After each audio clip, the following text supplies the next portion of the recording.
Turn around 3 times.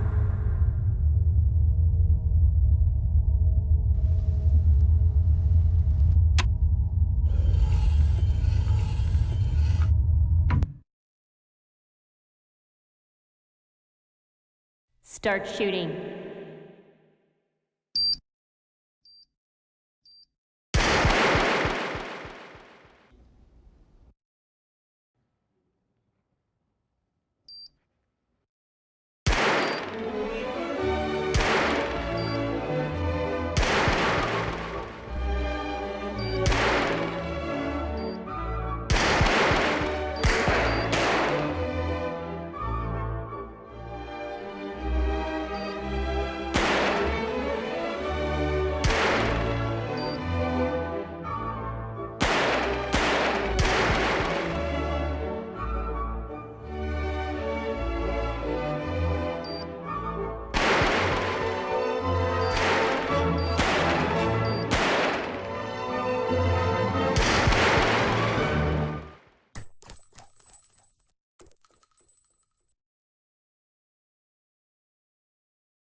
Exclusive black equalizer brightens dark scenes without overexposing bright areas.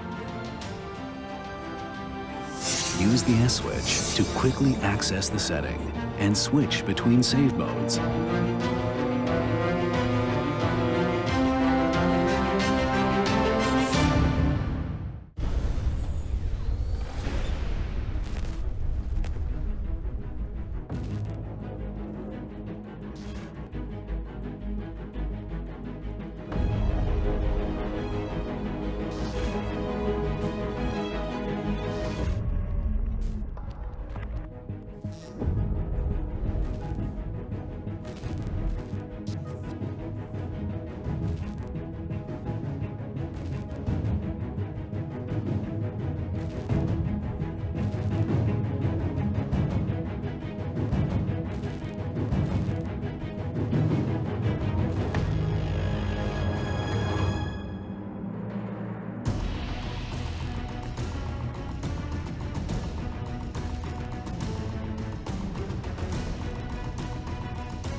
Personalize the way you see everything, and then conquer.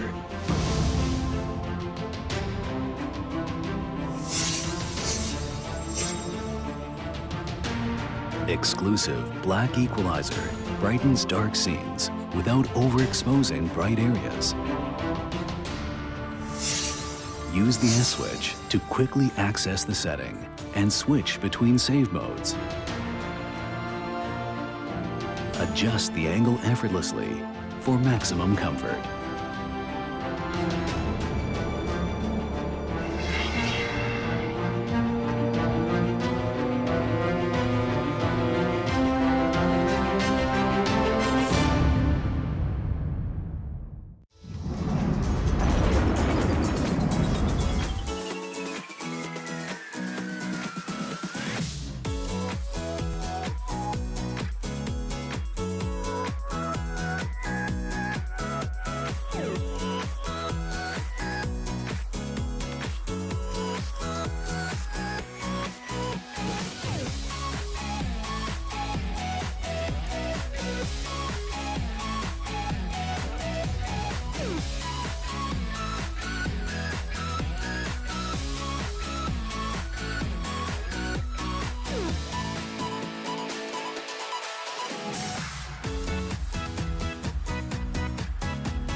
I've been waiting for so long.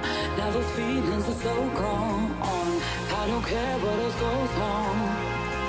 We will take you away in the night when you see me, and I'm feeling free.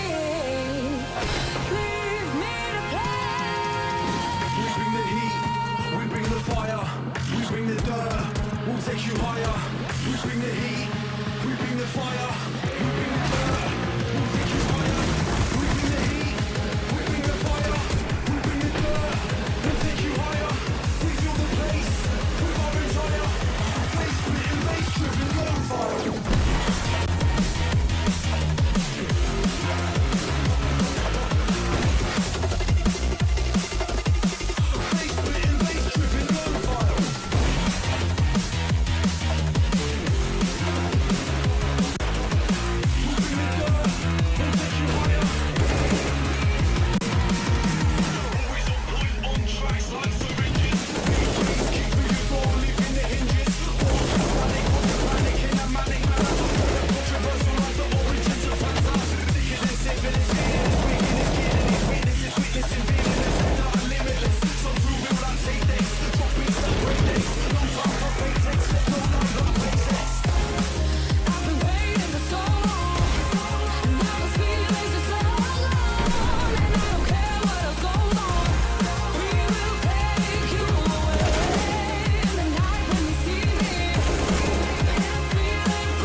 Turn around 3 times.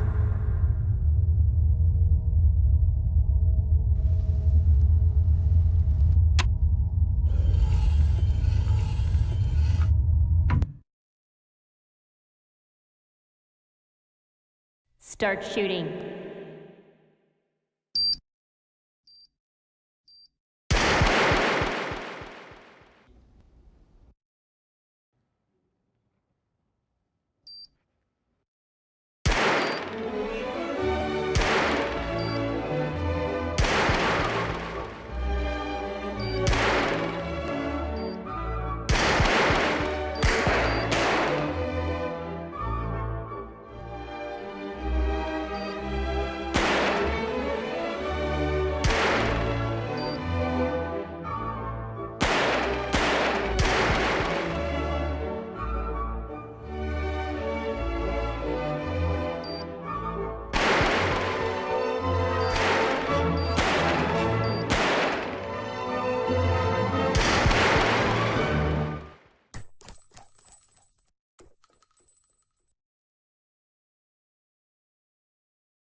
Exclusive black equalizer brightens dark scenes without overexposing bright areas.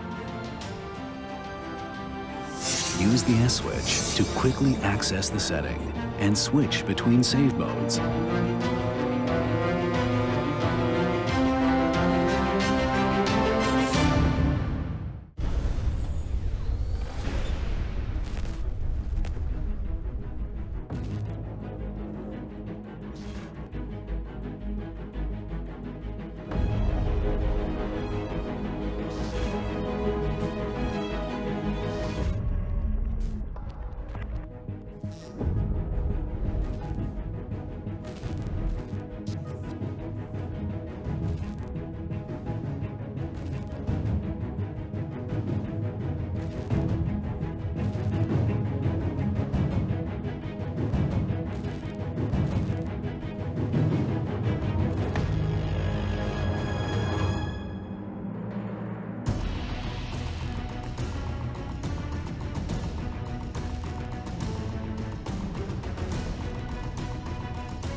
Oh no! Punch! Oh, crap!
Personalize the way you see everything.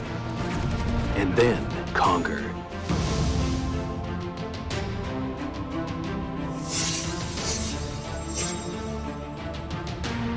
Exclusive black equalizer brightens dark scenes without overexposing bright areas.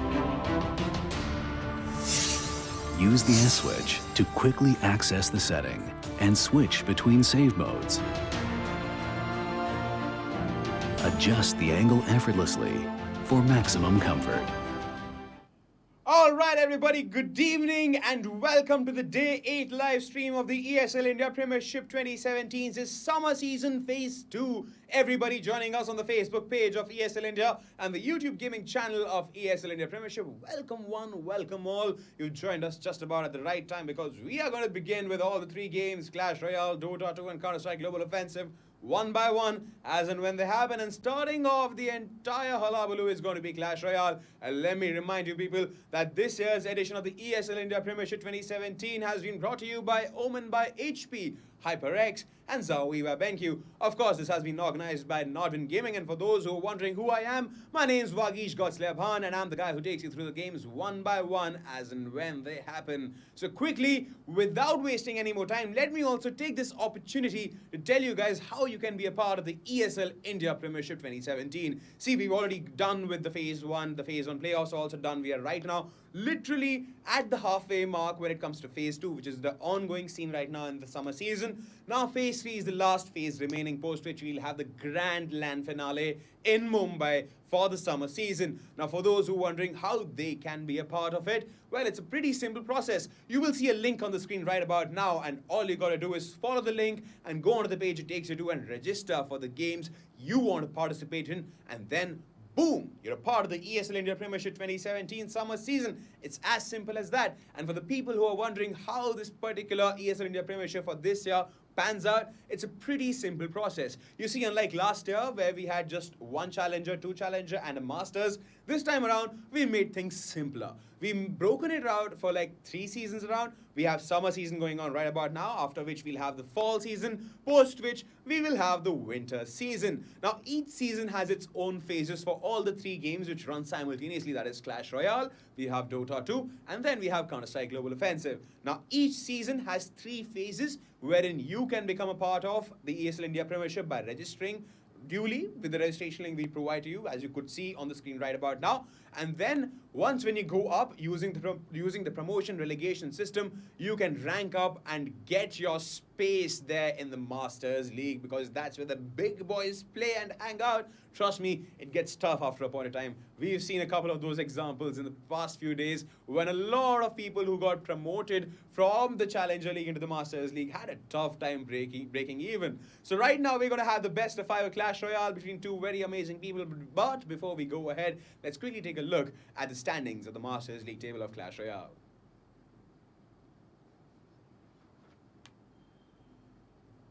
Alright, talking about the Masters League standing of Clash Royale, it's a pretty interesting scene. What we can see right now is that Haseeb Iqbal Nazir is with 7 points in his kitty. He's played 3 matches and pulled off a machine-like situation here. He's got 0 losses in his name. He's got a 3-0 clean slate accredited to his name right now.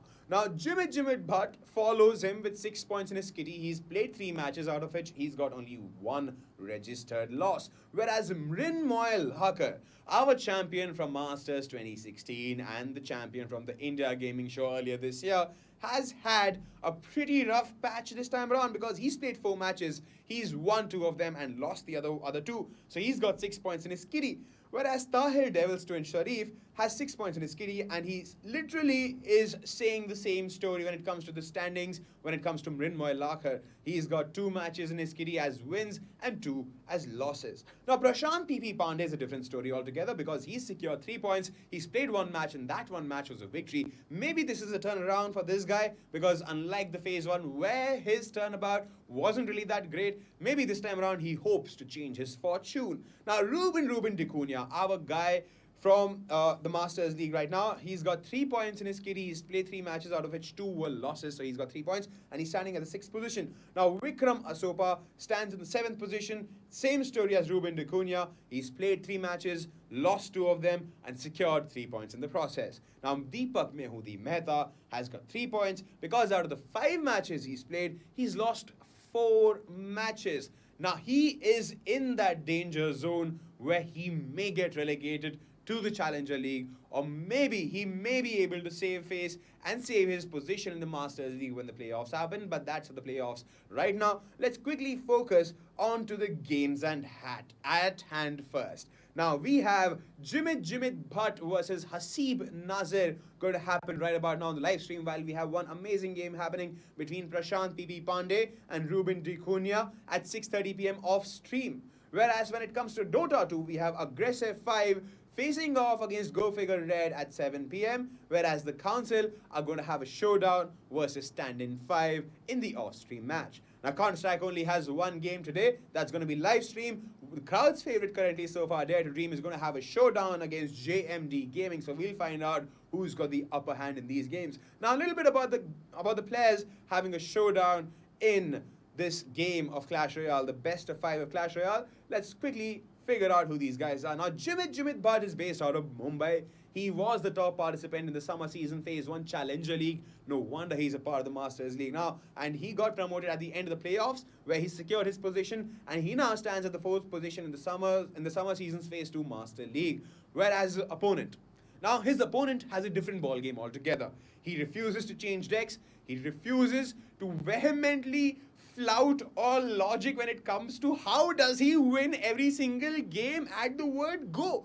Haseeb Iqbal Nazir, the opponent for Jimit Bhatt, is from Bangalore. He's the top player in the ESL India Premiership 2017 Clash Royale summer season because he had an unbeaten streak in the Phase 1, a clean slate till the end, and this time around, the story is absolutely no different. He's standing first in the summer season, Phase 2 right now, and today he will lock horns with the topper of the Challenger League, and we will find out who will get the better of the other person. Well, that's for us to find out. Our caster, Manoj, Super, Gola, and Shaurya will be ready to take us through the game, this best of 5, which will rather decide whether Jimit can stand against this mean machine called Haseeb Iqbal Nazir or not. This is the ESL India Premiership 2017 summer season Phase 2, people. This is where the big boys play.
No countdown. Okay, so ladies and gentlemen, welcome back to the daily stream of the ESL India Phase 2 summer season. This is Manoj Supergola, and with me is... Hi guys, Shaura Dominant Recluse Kumar here again. So Buggies, thank you for the great introduction and introducing the players. You just made our job easy. But you know what I'm really excited about and why my voice is so quick right now?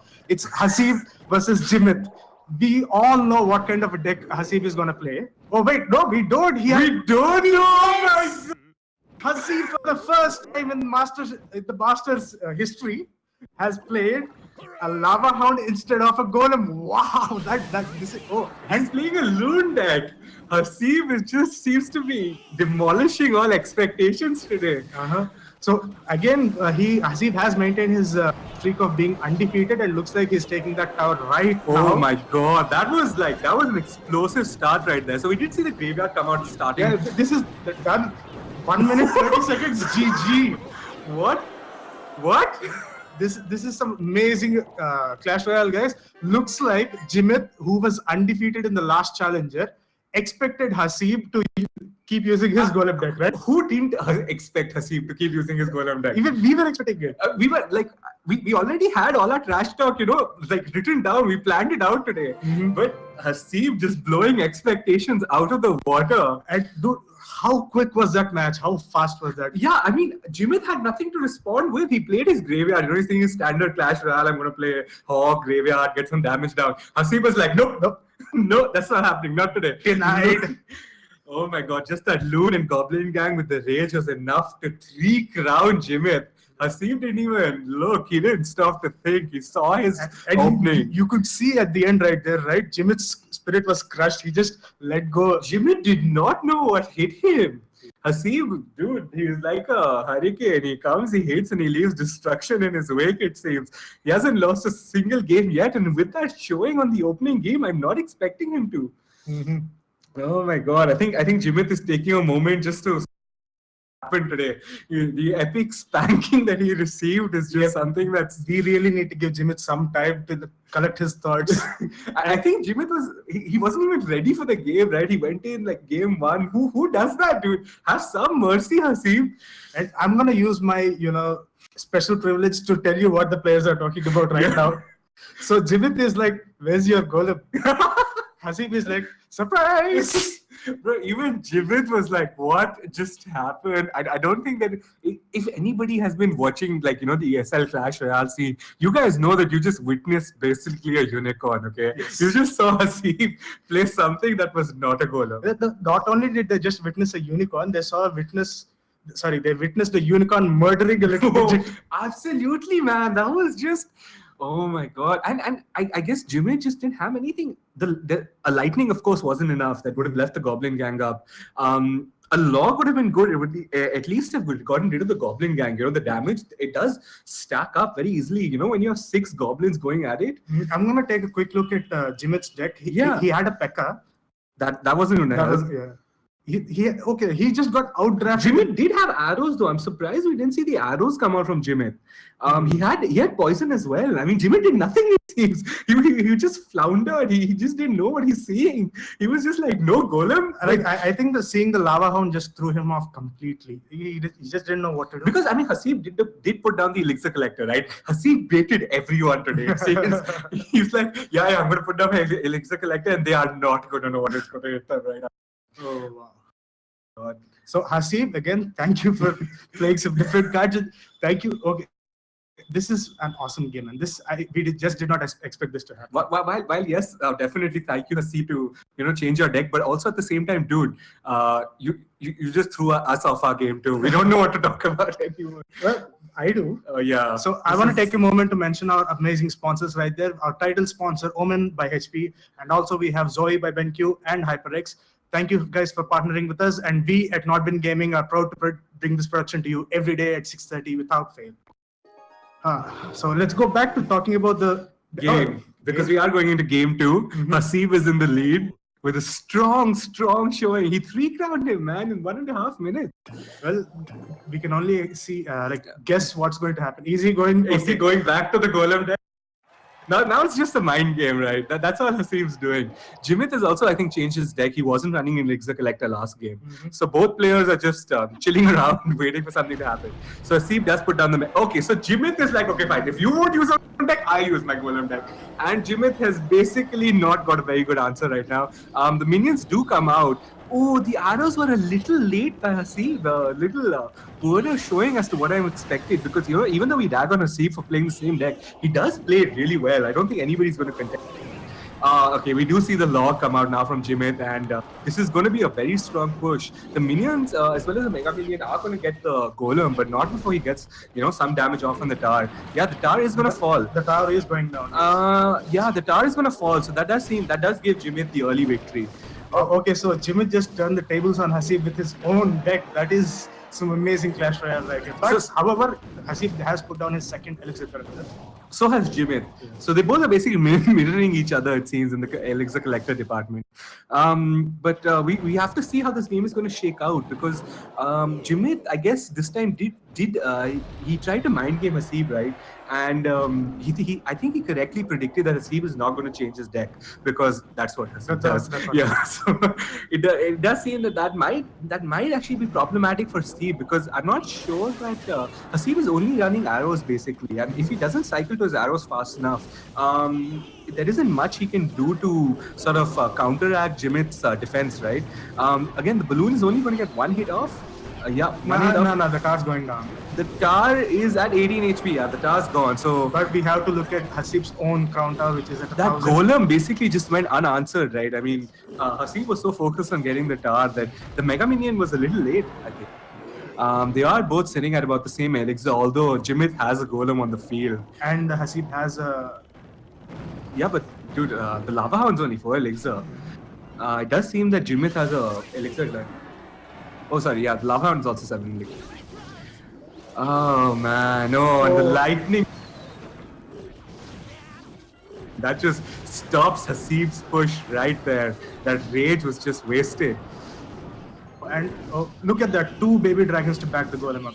That King Tower is in some serious trouble right now. I mean, he does have the Goblin Gang defending it. So yeah, the log comes out now. I was waiting for it. But is it too little too late? It doesn't seem so. This game is going to... It might be. You have to remember, Jimit has the lightning. He can just chip down the King Tower. The lightning doesn't do that much damage to the King Tower. The King Tower is still about 3 lightnings away from dying. That does buy Haseeb some time, but I don't know. Haseeb's basically going for the 2 crown, right? He's going for the overtime play. But Jimit also has Haseeb's tower to only 1,000 HP. He could just cycle cards and get lightning, but he doesn't even need to do that, it seems. He's built up a strong push again with the Golem and the Baby Dragon and the Eagles. Are we going to see Haseeb lose a round? We are going to see Haseeb lose around, and I mean lose around spectacularly. Get 3 crown. Jimit is like with his own deck. Yeah, with his own deck. So Jimit, strong comeback over there. There we see the 7-0 undefeated streak coming out from him in the Challenger League. Yeah, I think Jimit was just a little surprised, right? First game, it happens again. I mentioned this before. Like slow start issues. All the guys know what I'm talking about. Yeah, he just got thrown off. Yeah, he is like 17, 19. He's a young kid. He's a kid, yeah, man. And, you know, to be a kid and be, again, participating in the Masters level is not a small feat. Sure, you know, Clash Royale, some people look down to it's a mobile game, but dude, I play that game and that game is hard. You know, I am guilty of being one of those people, but I've realized gaming is gaming. Yeah, dude, gaming is gaming. I mean, even I used to, you know, the elitist comes out on you when you see someone play like mobile. But it's hard playing at this level. Anything, you know, to be the best at anything is quite difficult. We are seeing the standard trash talking. Even the other players are joining in now. Asopa, that was his surprise, Haseeb. Yeah, but it's fine. You know, so when you play in the Masters League, right, these players have developed a sense of camaraderie, and so all like I'm sure everyone, like, you know, it's always good to scout out your opponents, you know, figure out how they're playing, if they have any changes. Although I have no idea why anybody would want to watch Haseeb. Today proves us wrong. I guess today it just shows that you guys need to be glued to Haseeb. Not only is he a good player, he apparently knows how to change his deck. It does seem to be the case. We are seeing game 3 come out. Strong showing 1-1. Both players, 3 crowning their opponents, which is not something that's far too common, in the Masters scene. Usually games are 1-0, 2-0. It just gets down to who can mount the first push and then just defend. But the archetypes of decks that we see are pretty limited in the Masters, but thanks to these guys and their innovation, their innovation. I say this with extreme air quotes. But so again, we are left guessing as to what's going to happen. The Elixir Collectors come out, and I mean, the Skeleton is hardly... Haseeb has played 2 cards, but we still don't know what he's playing. But I think Haseeb has gone back to the Golem deck, because I do remember him playing Golems. No, it's a bowler deck. We still don't know. It could be. I mean, he could be running a Golem. We see a QQ coming out from Jimit. Maybe this bowler threw him off again. Looks like he's playing his Golem deck again. It does look like he's playing his Golem deck again. No!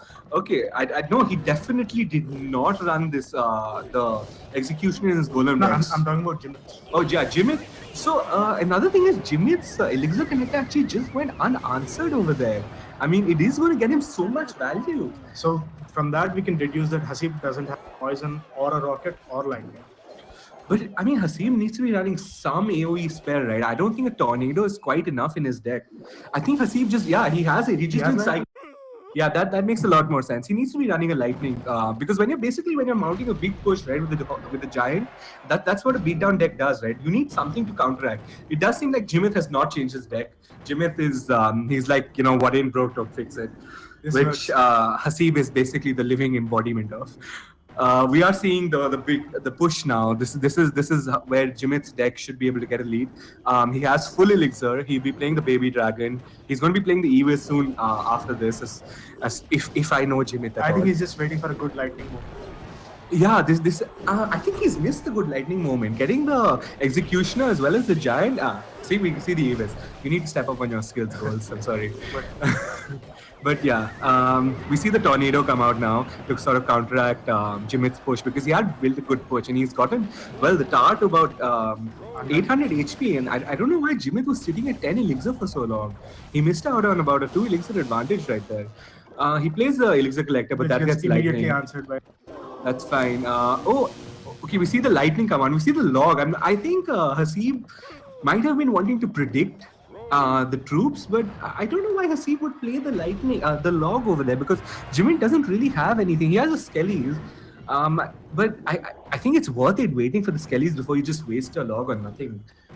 I mean, it doesn't matter, right? He was almost at full elixir. He just wanted to cycle. Yeah, but he could have played something at the back, He had the Elixir Collector. He played it right after that, but I don't know. We see the lightning come out, get some good value hitting the baby dragon, as well as the tower. But this push might just get the tower. This push might be enough to win the game. Okay. So, if Jimit had waited on that lightning for 1 second, but as it stands, I'm pretty sure the game is his. Even if the golem dies, right? The explosion damage will. But look at Jimit's start. Oh my god! This is some. Oh wow! This fantastic gameplay, guys. This is what happens when you go rank 1 against rank 2. This is the type of Clash Royale that I have been waiting for so long. That is an amazing photo finish.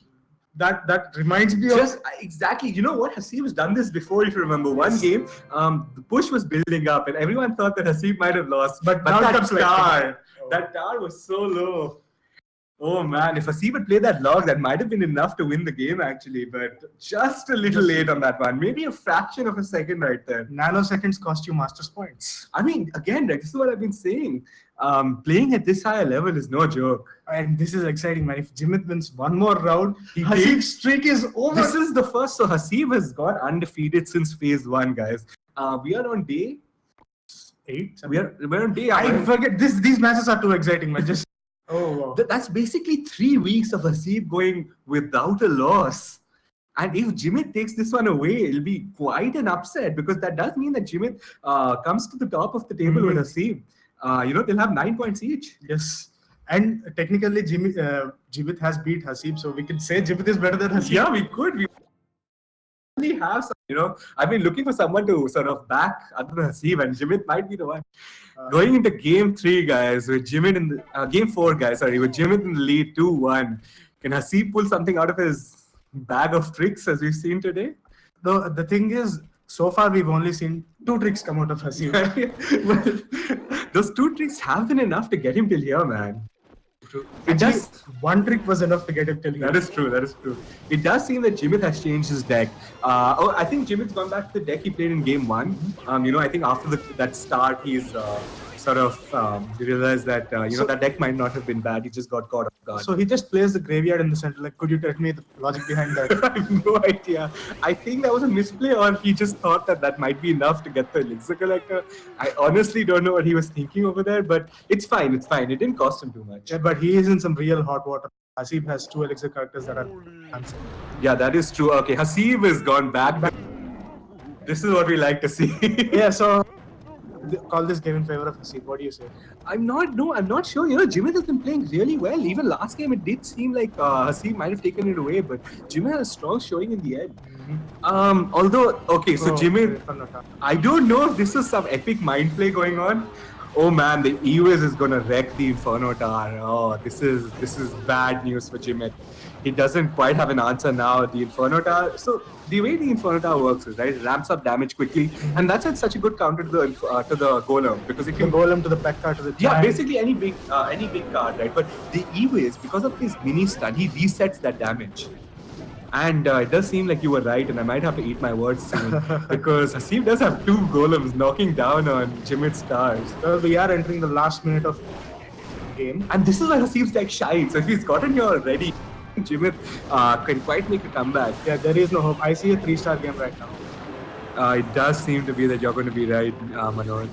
Because we are, that is there. The lightning comes out, and that is game 4 going to Haseeb. 2-2, guys.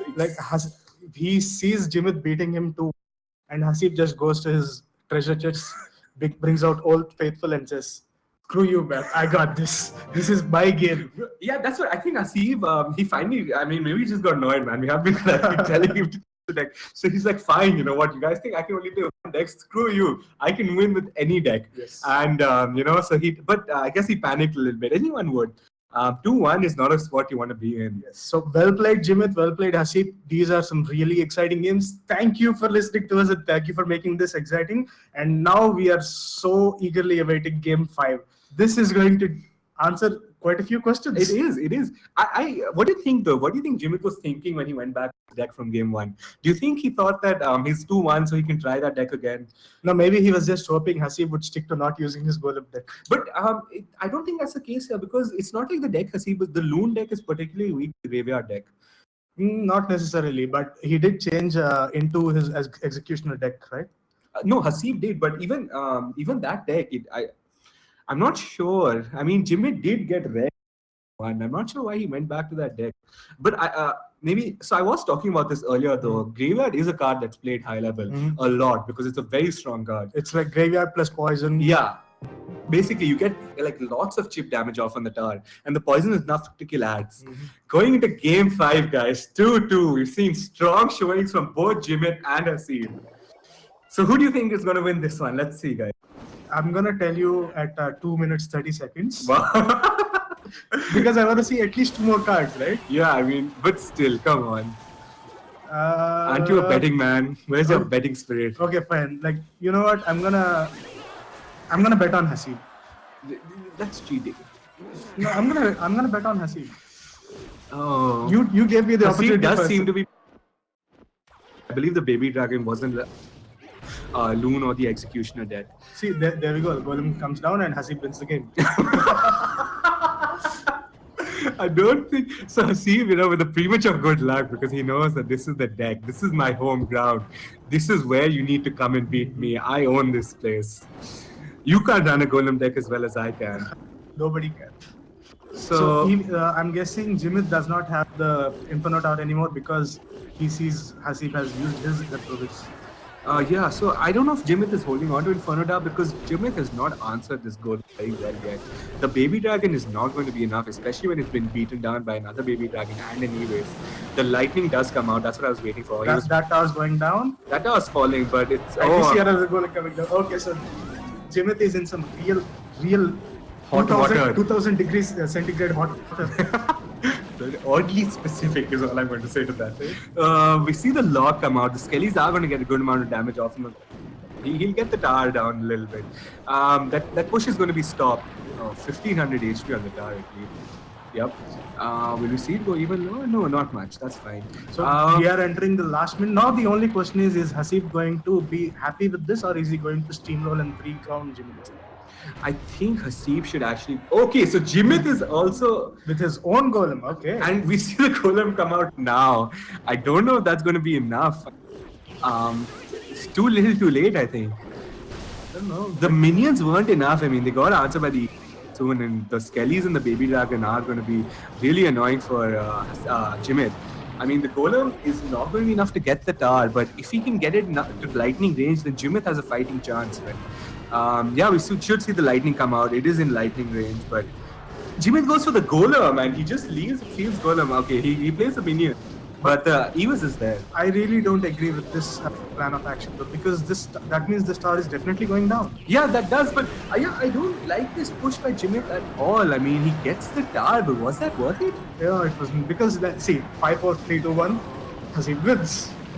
Yeah, exactly. I mean, he would have been better off saving his lightning, just not pushing. Good game, guys. Okay. Good game. Haseeb, undefeated. Haseeb, my man, maintained your undefeated streak, and unfortunately, Jimit tried hard. He did get a couple of Strong matches. showing those. Yeah, Jimit strong. But you know what? When Haseeb pulls out the golem deck, That's it. End of story. Like Haseeb puts down the golem and he wins the game. yeah, that should basically be Haseeb's motto, right?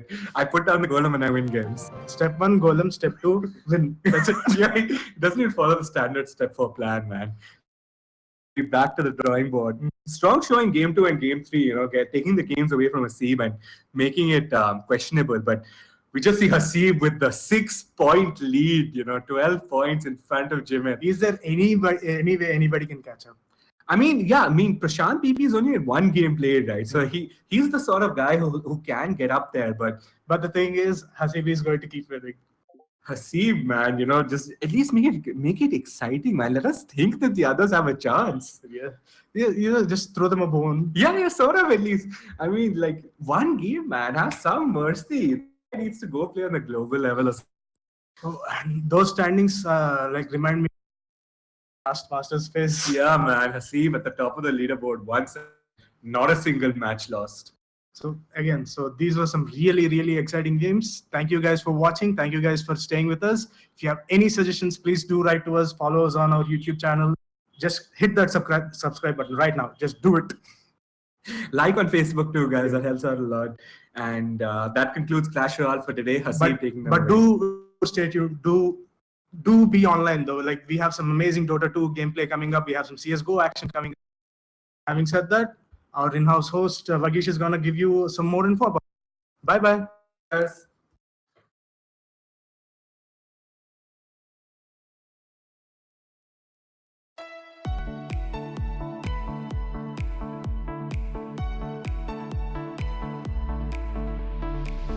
Cold light falling on the ground. Long day, but we won't back down. One thing playing on our minds. Long wait, but we won't give up now.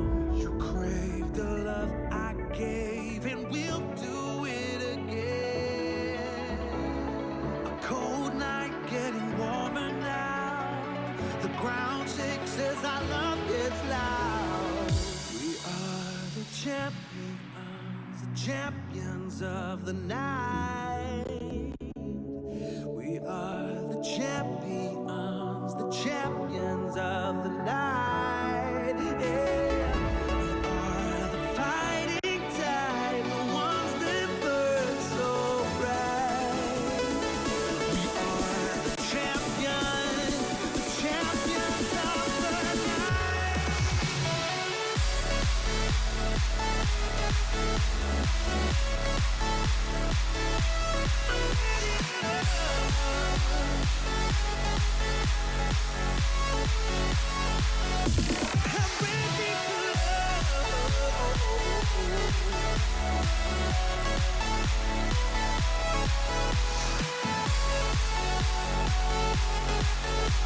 Champions of the night. Can't tell if we're dreaming now. We watch as the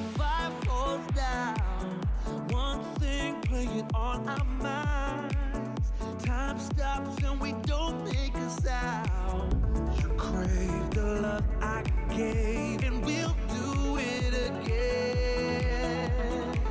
A cold night getting warmer now. The ground shakes as our love gets loud. Using the words which my production head Gautam Virik just said, nobody beats Haseeb Iqbal Nazir with his own deck. Like, that man is a machine. Taking Q and inferences from the kind of cards Clash Royale has, Haseeb Iqbal Nazir is just like a battering ram. You just launch it and it will stop only when it hits. That's what this guy does. You know, Jimit Bhatt in this match, which you guys just witnessed in the best of 5 of Clash Royale, here in the phase 2 of ESL India Premiership's 2017's summer season, this man tried vehemently to tame the beast called Haseeb Iqbal Nazir, failed vehemently, and yet again, we see the same old victor, Haseeb Iqbal Nazir, people. Well done, boy, well done. You raise your score from the previous points of 9, leading the boards, leading the Master League table with 9 points. Now you got 12 points in your kitty, man. How do you do this? The nation needs to know. All right, jokes apart, Jimit, well played, man, well played. Probably a little more effort and some well-placed like points and clicks, like you just misplaced a graveyard there, as the casters pointed out. Probably it's just a split-second decision. Sometimes it happens, sometimes it doesn't. Well, whatever the reason be, at least you still have time to go back to the drawing board and figure out life and figure out a way ahead so that you can carve a place for yourself in the Masters League up ahead in the table.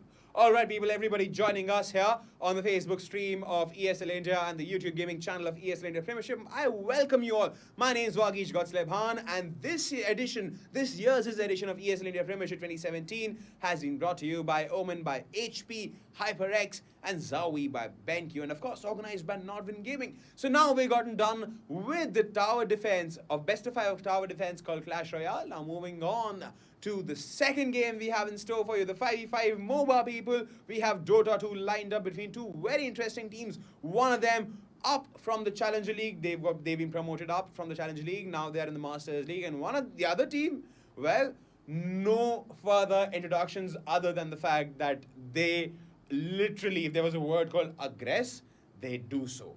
And they do so vehemently. They are out for blood. All 5 members. I'm talking about aggressive 5 there. But before we head off into who these teams are, let's quickly take a look at the Masters League standings.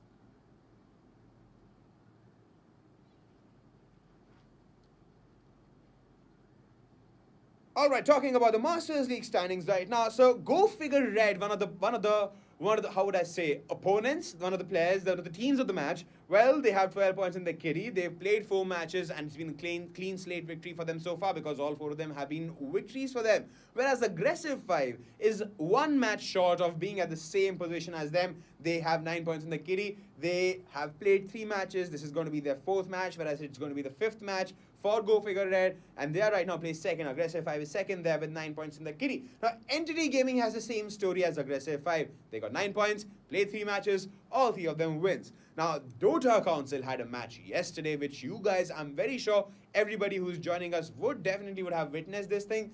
The team from Bangladesh was out for blood. They were like werewolves out on a prowl. They were like, you know what, we see this thing, we're gonna take this thing.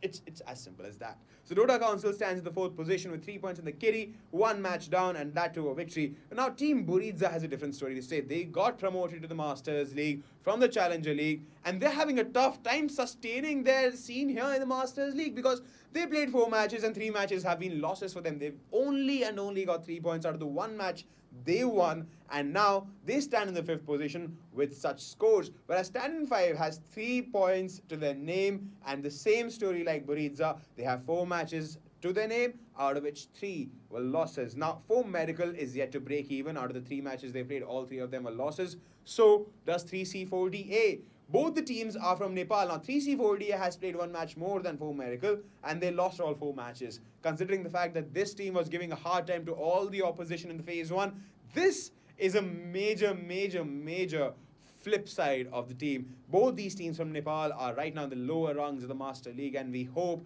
that maybe they better their chances and better their play so that at least they can save face and go slightly above in the rankings. Now, looking at the teams having a go at each other today, we have Aggressive 5 going against Go Figure Red. Now, a little bit about Aggressive 5. They're a Pune-based team. They're led by Onkar Pasol Orunkar.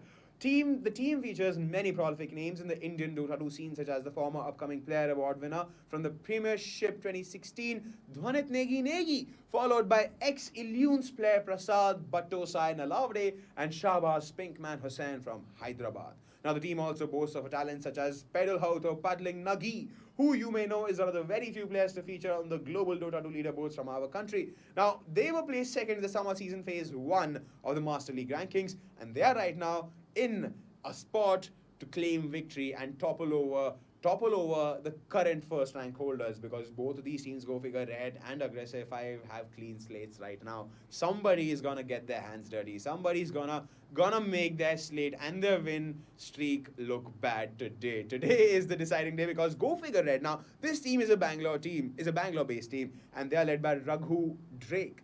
Now, they stood first in the ESL India Premiership 2017's Dota 2 Summer Season Phase 1 Challenger League. They got promoted, they duly got their space in the Masters League, and they have proven themselves by playing the 4 matches they had to play so far, and they've converted them into victories. So that's why they stand with 12 points to the name. Now they are going to face Aggressive 5. Will Pasol and gang be able to topple over Go Figure Red, or will Go Figure Red claim this another victory with this 5th match and convert it to their name? We'll find out soon enough, and Vivek Venkatraman also joins us in with the casting and takes us through the game 1 as and when the action happens, as and when the fights happen. Remember, guys, if you want to be a part of this ESL India Premiership 2017, it's very simple. The summer season phase 3 registrations are on. All you got to do is follow the link on the screen, go to the page it takes you to, register for the games you want to participate in. It's as simple as that. It's like point, click.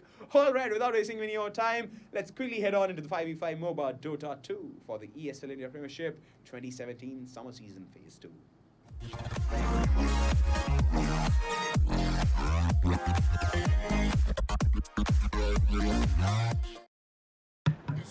Ladies and gentlemen, welcome back to the ESL India Premiership. This is the Masters League. This is Phase 2. My name is Vivek. With me is Gambit. And today we've got Aggressive 5 on the Radiant facing off versus Go Figure Red. Both these teams, they have a fair bit of history. You've seen them play earlier in various other tournaments as well as this. Who do you think is the better side, if there is one, and why?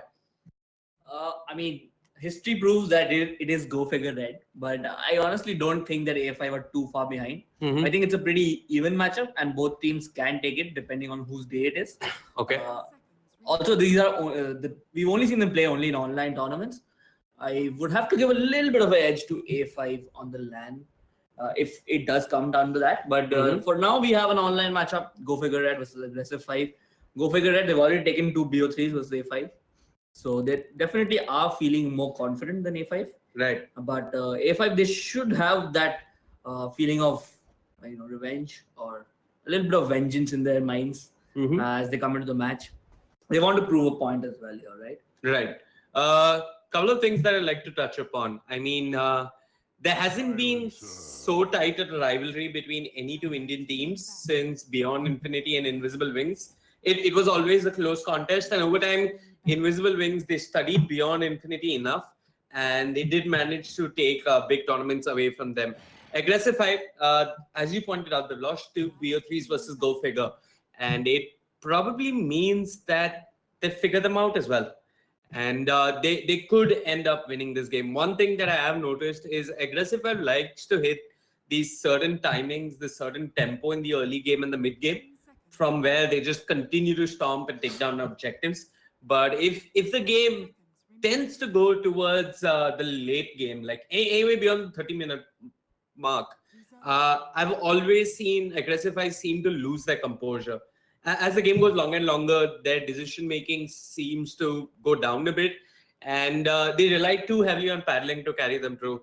I mean, somehow, the last time these 2 teams faced off, Negi was playing a Dead Prophet, and beyond using Exorcism to take down objectives, after a point, he just stopped having any impact in the late game. So hopefully, Negi manages to stay relevant in the late game. Speaking of which, let's take a quick look at the picks and bans. Disruptor Juggernaut. I'm guessing this Juggernaut was more of a deny pick because Aggressive 5 picked up the Magnus. But now Aggressify have the silencer as well. So they can jump in with an RP, follow that up with a global silence, and hopefully there's enough follow-up damage to take down Go Figure Red. Go Figure Red, they have a strong support in the form of the Disruptor. They banned out 2 cores, the Slark as well as the Ursa. Slark is one of Paddling's go-to heroes, but I want to believe Paddling has a very wide hero pool. He does. The problem sometimes with A5 is that they pick up his Magnus and they put Paddling on something like a Weaver. And then you're not using the Magnus to its full effect. You're not using that Empower. Okay. You're just using him for the RP. Sure, RP is good, but you still want to use every bit of a hero which is available. So I think that's something A5 might be looking to correct. There's still a fair bit of heroes that can benefit from the cleave. I believe PA is still in the pool. Sven, he doesn't need the cleave, but he can do even. It's always nice. Yeah, it's always nice to have it, right? So farm faster. Yeah. So they have the Sven, they have the PA in the pool as well. For those of you who haven't, who might have been a little bit out of touch with Dota, there was a small patch update which came out on the 21st. The bonus strength coming out from God Strength has been nerfed. Instead of 16 strength at level 1, it's now 12, and instead of 16, 28, and 40 across those 3 levels, it's now 12, 24, and 36. So it's been a small but significant nerf. His base attack time was also increased from 1.7 to 1.8. Do you think we'll get to see the IO Arcana being used in this match? That's the first thing I thought of. I hope the Bangalore boys from Bangalore are rich enough to have picked up the IO Arcana. How much is it? You need to be 245, right? Okay. And then you get the Arcana? Yeah, you don't have to buy it. You just have to be 245 levels, right? Okay. So I mean, we'll have the Tower Showdown after this, so we'll find out. I mean, it depends on who's playing it as well, right? So I guess Deliverance is going to be playing it. I guess. But I haven't seen an Indian team pick IO in ages, and I haven't seen an Indian team have success with IO in ages. So it's probably. It's been a good 6 months since I've seen IO on the Indian scene. Ooh, and they pick up the Timbersaw against the Magnus and the Bristleback. He's gonna have a good lane no matter where he goes. I guess he's going to be laning against the Bristleback. I think this is a mid lane Bristleback from Negi. You think it's a mid Bristleback? Yeah, I've seen him play it once or twice maybe in some of the tournaments. Okay. So offlane Magnus, mid Bristleback.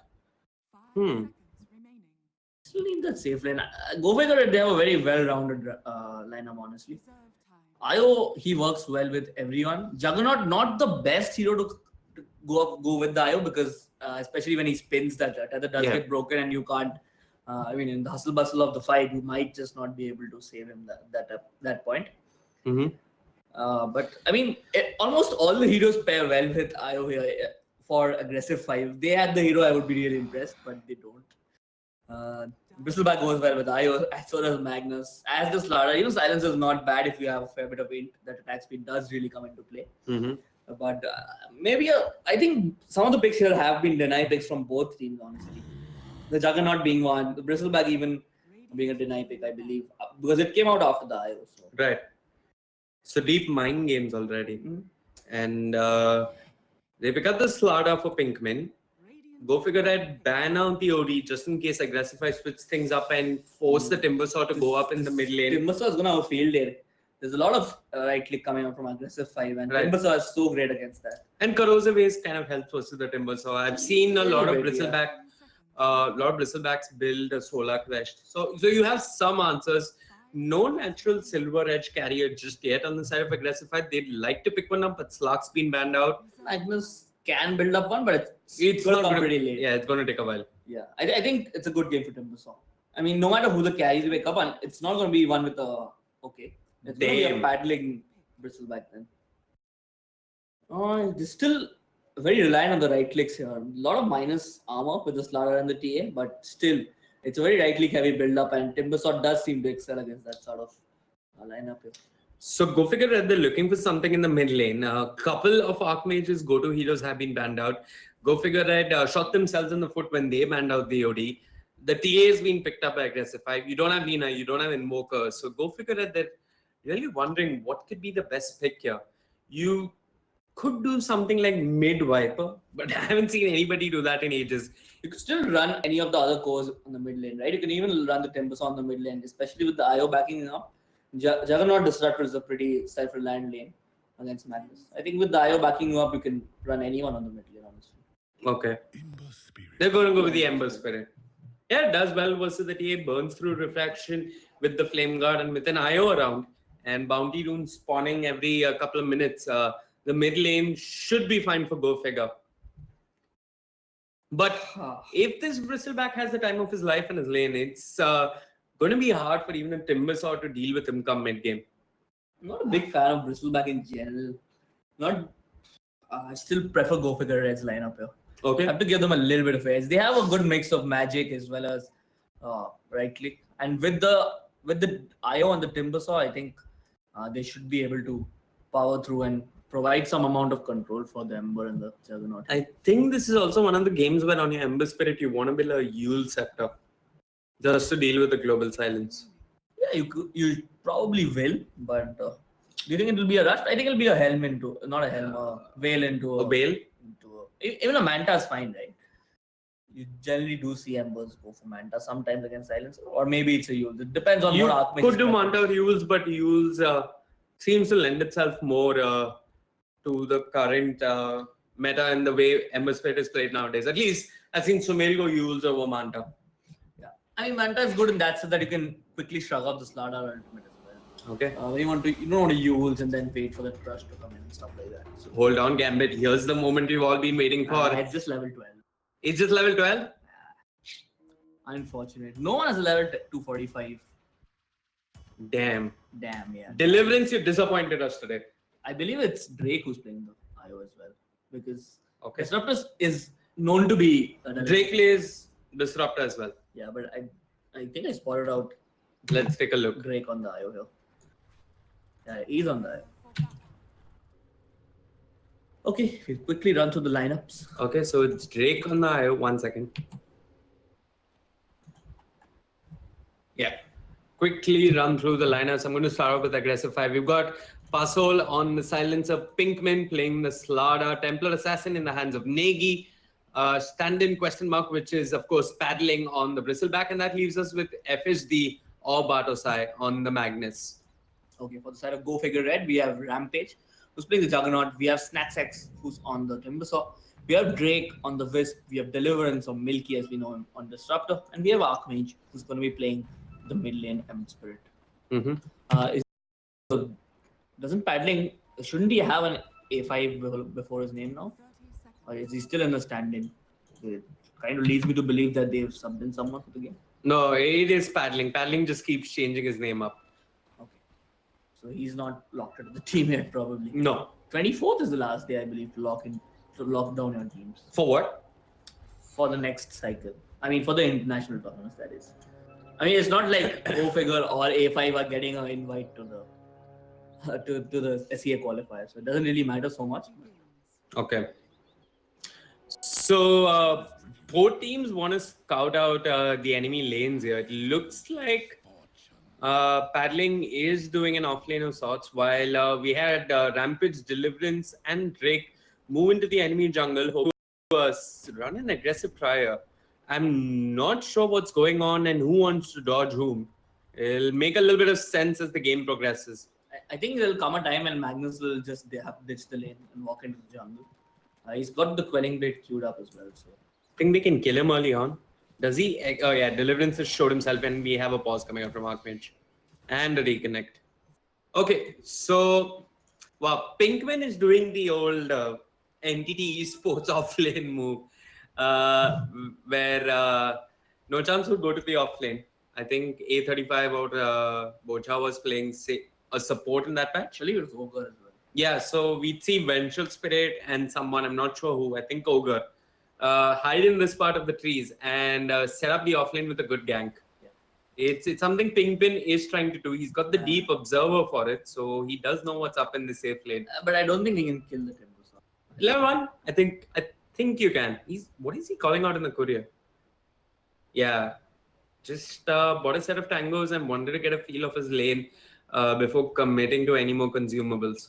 You wanted to know if it's going to be the aggressive the aggressive try for sure. Mm-hmm.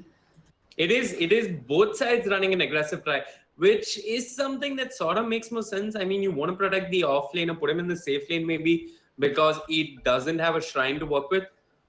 I mean, earlier on in 7.00, the offlane was considered a safe lane with shrines and whatnot, and the actual safe lane being so far away from a shrine, it was almost sensible to send your core to the offlane itself. But I'm going to hold on to that because it seems that even the safe lane is not safe.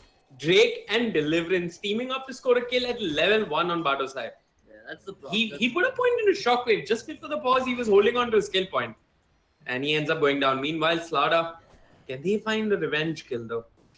Looks like he's just going to contest the pull for now. I think Snacks is fine. I think he is.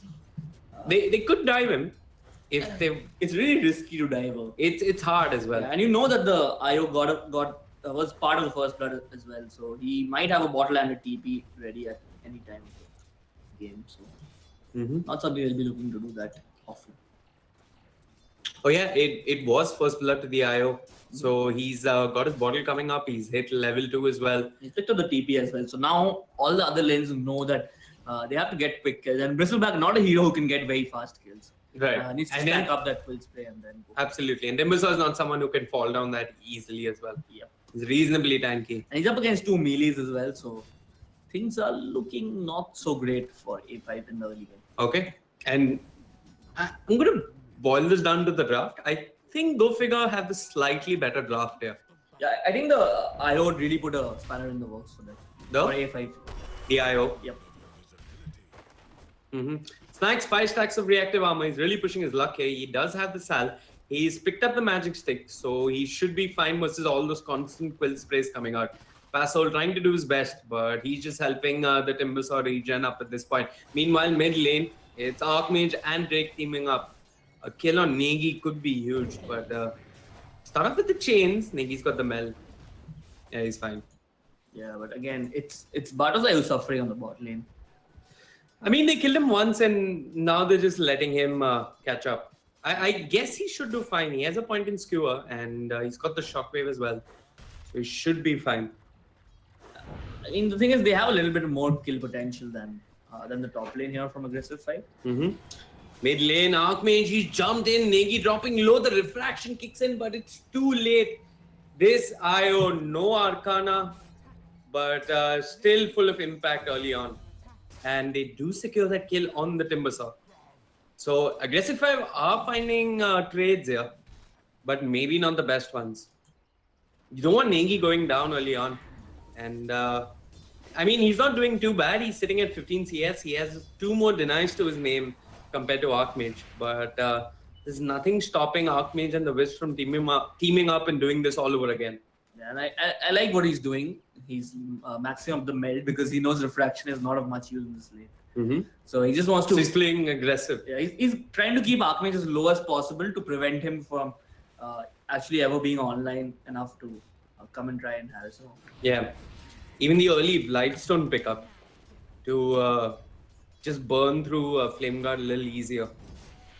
Good stuff coming out from Negi. He's adapting to the mid lane matchup, and this is what good mid laners do. This is usually a matchup that should end up going in favor of the Ember, especially with an IO around. But Negi's not doing too bad. Did? No. What? My bad. I think he missed. I thought he misclicked his salve, but no, it was on for a long while. How's Bartosai doing? Is he having a slightly better time? Has he picked up level 3? Yeah, he has picked up level 3, so I think it's much safer for him, but he doesn't have mana to work. Mid lane, they're going in aggressively. Pinkman is there as well.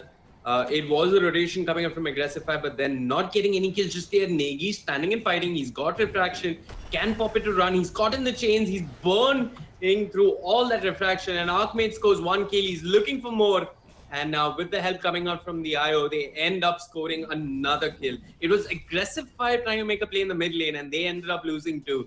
Despite everything that Negi's trying, he's actually letting Archmage take the lane away from him. I mean, it's very fun and very refreshing to see one of the Indian teams picking up an IO. Generally not a very favored hero in the Indian circuit. But yeah, I mean, they're making it work absolutely to its full potential here. Yeah. IO is just sitting around the mid lane and just waiting to make a move with Archmage. Because of this, Pinkman has to either hang around the mid lane and just try and babysit the Templar Assassin, or think what would benefit them is getting a pick off on the IO. But they're not entirely sure where he is right now. Yeah, I think T has to, does he have the bottle? Does T have the bottle? No, I think No, he not has to yet. go for boots first. Yeah, Yeah. it's very cute of boots. Can't go back to lane without boots anymore. But that does free up a little bit of space for Magnus here. So Bartosai. Yeah, I should be mean, going for the arcane boots first up. I mean, aggressive 5, yeah, they knew that the mid lane was not going to be the best, so they should have anticipated it. But, Right. I mean, they'll have to take what they can get, and right now they're getting a lot of farm on paddling, so that is something which is noteworthy. But again, Bristleback doesn't come online very early again. Snacks not doing too well in terms of net worth, but a couple of levels and maybe a point or so in Chakram, he can just get a couple of kills and quickly come back into this game. When you got an IO hanging around, there is definitely kill potential with the Timbersaw. But Deliverance, he's been doing rather fine. He's level 4, 6 minutes in. They've got Bartosai in the jungle. Do they have enough to lock him down, though, is the question. Rampage, no Omni Slash just yet. And I don't think it's worth chasing. They glimpsed back Bartosai, who skewers the Juggernaut, who's only going to turn around, pop the Blade Fury, and bring down Bartosai. That was a little... He could have skewered away, but instead he said, I'm going to bring the Juggernaut right next to where I will be. And ends up dying. He could have skewered to the other side as well. Yeah, he could have. It's not like the tower would have actually killed the Juggernaut. I don't know why he skewered to his own death there. Yeah, tower with level 2 shockwave. Sure, the armor kicks in, but I don't think it's going to be enough to kill the Juggernaut. And this is a game where, go figure, they're winning the early game rather convincingly. They've shut down Bartosai for all purposes, and they're applying a lot of pressure early on onto his tower. Timbersaw's not doing too bad. I mean, in terms of levels, he's pretty much on par with the Magnus, but he's not dying, which is a huge factor at play here. And I think Bartosai really wants to defend his tower because he's come down with a ward now. Yeah, he's come down with a ward. So I believe he wants to ward on the backlines and protect his tower. This is what Aggressive 5 need. He's got the Timber Chain, paddling, still giving chase, no mana to work with. A kill on Snacks would be huge there. But he stays alive. Meanwhile, Bartosai caught out of position, but this time he's got Pinkpin with him. Skills back Deliverance should be a quick kill, will be 1 kill for Bartosai. Actually, excuse me, it's Pinkpin who ended up scoring the kill. Rampage giving chase, no mana for Omni Slash. And finally, Pinkpin and his rotations are starting to pay off. Yeah, Pinkpin's not had the worst game. He hung around mid lane, but he couldn't get much done. But he's still doing okay in terms of levels. He's picked up level 4. I think when Negi died that couple of times in the mid lane, I think Pinkman was there to pick up the levels there. So. Pinkman died once, and they're going again on Bartosai. This time, Rampage, still no mana for the Omni Slash. They glimpse back the Magnus. They've got a Crush waiting. Pinkman breaks the smoke. In fact, the Crush was whiffed, if I'm not mistaken. And Bartosai ends up going down. That's at least a second death. Pasol, he's reacting the best he can, throwing out damage with the glaives, but it's not enough to bring down Rampage. Yeah, that missed Crush really hurt them. I think they would have turned on Disruptor. They would have lost the Magnus for sure, but ooh, they're losing Negi in the mid lane as well. It's a disaster for Aggressive 5. The mid tower now setting at 200 HP. For all purposes, go figure, they're winning 2 lanes. And they were holding on to one, but finally Snacks ends up going down. And there's a solo kill for paddling. So. There's something going in favor of Aggressive 5. I mean, we touched on this earlier as well. I mean, we were discussing this before. They do manage to bring down Archmage. Yeah. So Aggressive 5, they're finding some kills here and there across the map. I'm not sure if it's enough though. I think that was a RP used as well for the. Yep, yeah. That was an RP used on Archmage. Yeah, I mean, yeah. So we were touching upon this before that A5 sometimes they tend to depend a lot on paddling. If not anything, like he has a lot of weight on his shoulders, and it's looking like that in this game as well. So yeah, I think now they completely depend on paddling. He's just a bristleback. It's not so hard to kite him, especially when you have the movement speed coming out from a Wisp. Plus you have things like Timber Chain. You have an Ember Spirit. These heroes are so mobile that it's almost impossible for a bristleback to get anything done. Even a disruptive kill is hard because he's going to trap you in the kinetic field and walk away.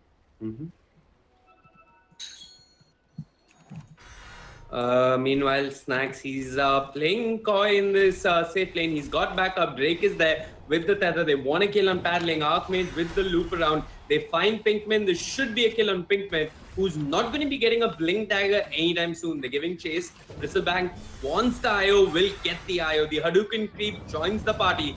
And 2 quick remnants coming out from Archmage means it's a kill on paddling. But here comes Bartosai. It's Bartosai versus 2 here.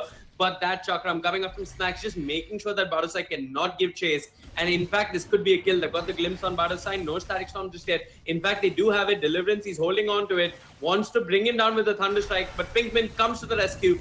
Brings down the Timbersaw, and now we've got a static storm on 2. Bartosai held in it. It's only a level 1 kinetic field, and I think Deliverance has pushed his luck. The last word is there. It's 2 intelligence for Pasol. And Aggressify, they are mounting a response, but not the best one. Yeah, honestly, that's the best fight that A5 could have taken. Yeah. Especially considering the fact that Negi can't join the fight, that he's had such a poor early game that he can't really join these fights. And you'd want a TA to be able to come to fights at this point. Yeah. I mean, it's 11 minutes in. Either she should be more than halfway towards a blink, or at least just a component away from a Desolator. But she's neither of those. So she's not got a lot of stacks to work with. The jungle tends to give more EXP and gold over time. So it really makes more sense to hang around in the jungle in the later phases of the game. But when your laning phase has gone so horribly, I mean, what choice do you have but to passively jungle? And I'd really like to see Go Figure punish this. Yeah, and Go Figure, they were trying to do their best. They actually glimpsed back the Magnus, but he didn't use Static Storm. He was holding on to it, and I'm not sure for what. That was a small oversight coming out from Deliverance, and now A5, they're looking for more. Snacks is the underfarmed one. They do score a kill, and that's only Pasol getting smarter on the silencer. They're diving for Deliverance. They got the corrosive haze.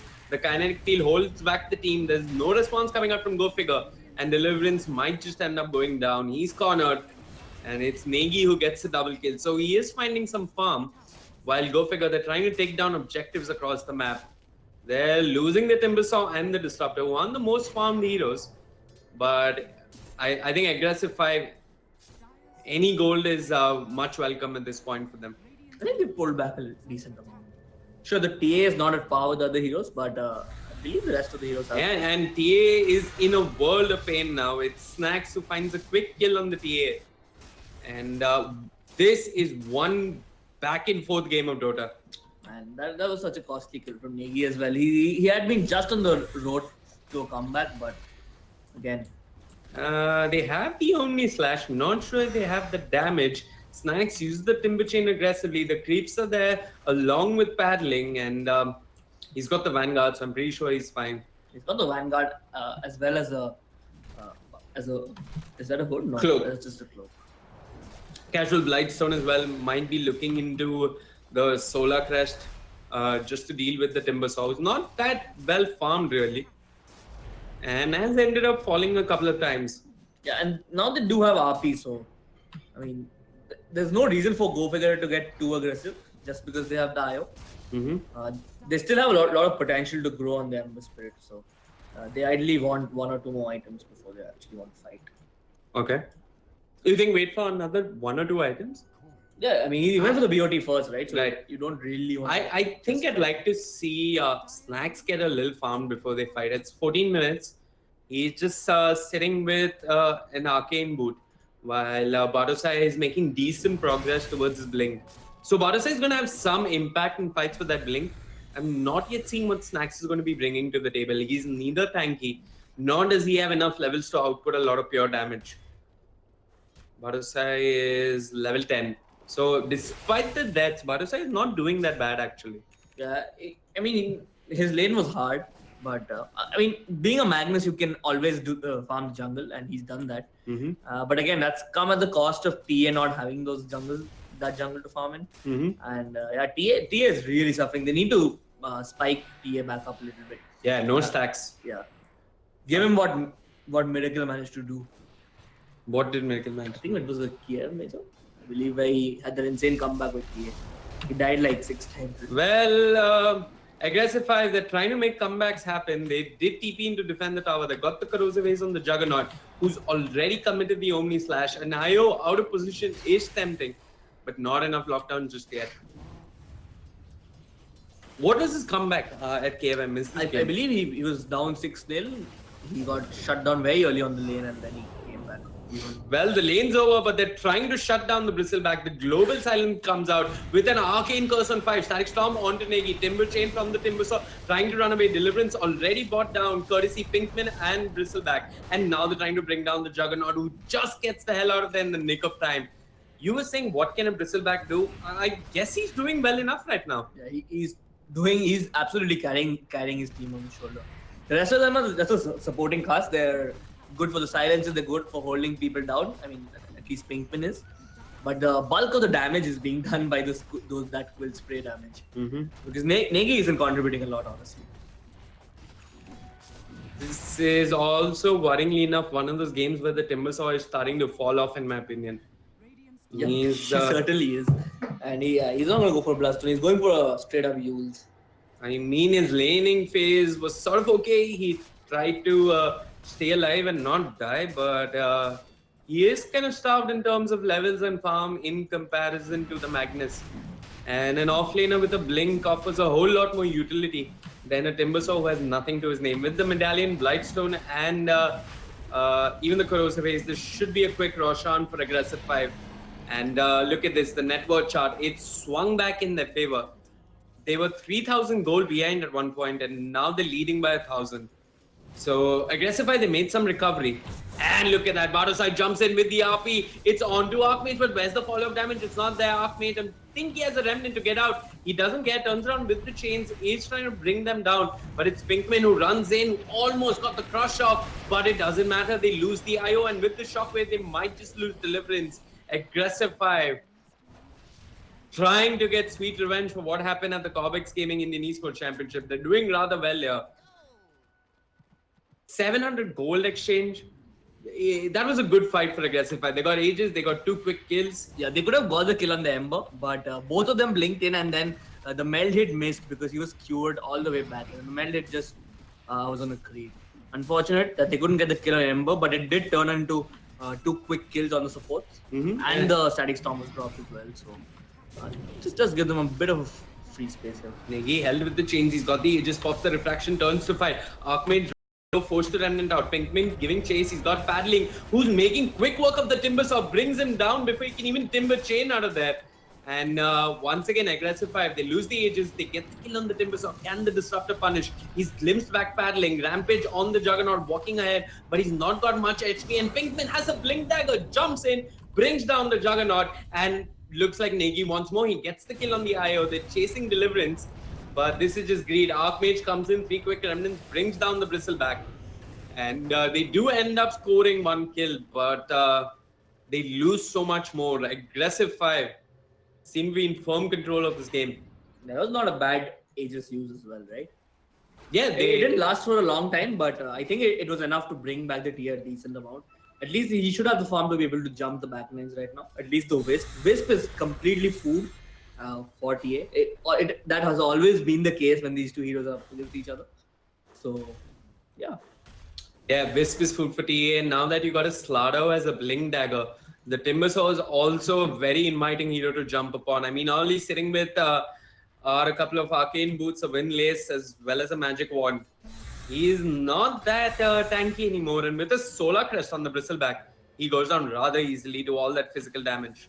Yeah, this is a lot of tank coming out from the Bristleback. He has Solar Crest, and I believe he's going for a Horde as well. Do you think Maelstrom is the right choice here? I'd like to see... I don't know. I mean, it's hard to say, right? Because he went for BOT. I mean, wouldn't you get the Veil because your team needs the damage? It's not that Maelstrom is winning you fights. Maelstrom lets you farm a little faster. I like the Veil anyway. It has stats. Yeah. Which the Maelstrom doesn't.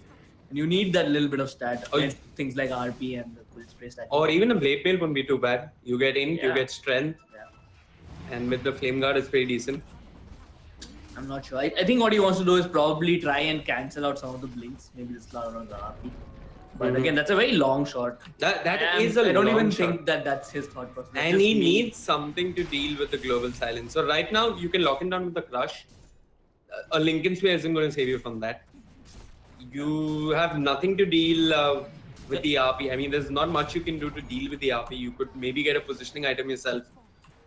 But he's gone for the Maelstrom, which is a decent amount of physical / magical DPS coming out from it.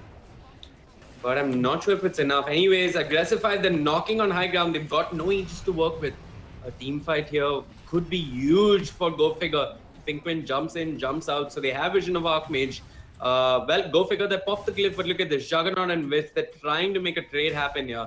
Who's going to take down high ground quicker? Is this going to turn into a base race? It looks like it. Pinkman, he's keeping all of Go Figure busy. Deliverance walks in and walks right back. Archmage can hold for some time. He's got the chains. He's looking to cancel TPs. They've got the glimpse. They've pulled back paddling. This could be huge with the Juggernaut on the top lane, who's making quick work of a tier 3. He's actually brought it down, and he's moved on to the racks. There's no response coming out from aggressive 5, and I think he might even get out of here. He's leaving the IO. In fact, he turns around, drops the Omni Slash, brings down the Slara. Bartosai jumps in. No RP on Bartosai, and nothing to lock down the Wisp, who just gets the hell out of there with the relocate. Archmage joins the party. He doesn't have a Remnant out, but he's got a Blink Dagger. We are going to see Wisp coming back. Archmage is waiting. Bartosai is there. He's caught in place with the chains. 3 quick Remnants, and it's a killing spree for Archmage. They're looking for more, but more right now seems to be Pasol, and he's trying to make a run for it. He's caught in the chains. Will end up going down. Negi just stands and watches with the Dragon Lance and the Blink Dagger, but they're losing their melee barracks. Go figure. They've found the better trade. And aggressive fire, they're all left wondering where it went so wrong for them. But Pinkpin, he wants to find some quick revenge. He's trying to go deep, but the chains coming up from the Ember Spirit is more than enough. So they find a lane of melee barracks, and they don't end up losing too much. Not too bad for Go Figure. Yeah, I mean, we all know about the $1 million dream coin. I think we just saw the 500 rupees hearing chain as well. 500 rupees hearing chain. Yeah, I believe you get that much money for winning each game, right? So, okay. So yeah, that's what we kind of saw there. 500 hearing chain coming out from Archmage. I mean, you take what you can get, right?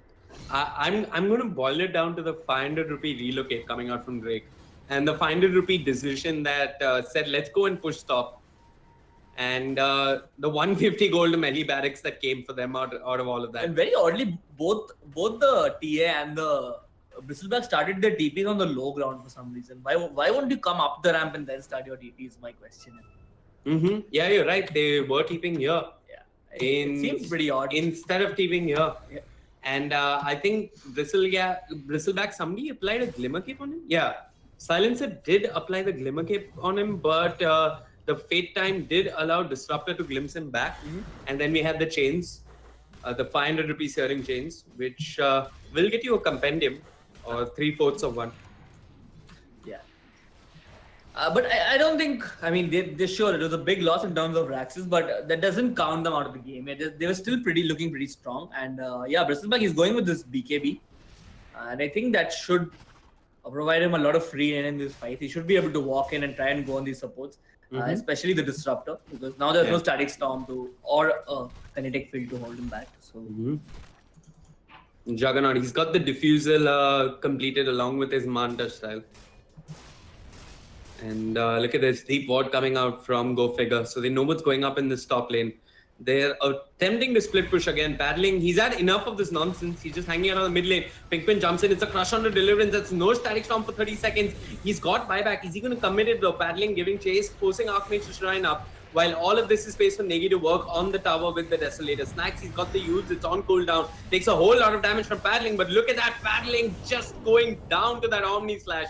A global silence is even committed, but Go Figure, they don't care. They're just going to chase aggressively. Negi, this time, hiding in Mel. No detection, but 6 cents coming out from Deliverance. They catch Negi, who does end up bringing down Deliverance, but he will end up falling as well. And that's a dominating streak going the way of Snacks on the Timbersaw. And look at this, Rampage and Drake, they've had enough. They're going for objectives, no back to region. They drop the healing ward. Here's the whole side of aggressive fight. This skewer is absolutely off the mark, but Archmage and Rampage are still hanging around. What a worthwhile buyback coming from the Disruptor. I think the problem in that fight I think that was a 500 rupee dust. I think that was a 500 rupee dust usage. I mean, that didn't really lead to objectives, so can't say that about the dust. Okay. But I think the problem with that fight was they could have won the fight if the Global Silence had come out a little earlier. They saw people TPing in, and if Pasol had timed his Global Silence a little bit better, they could have saved the paddling. Yeah, for sure they could have saved it. But a little bit of a misplay, I believe, that was coming from Pasol. Yeah. But Roshan is up. Negi's trap is in pit.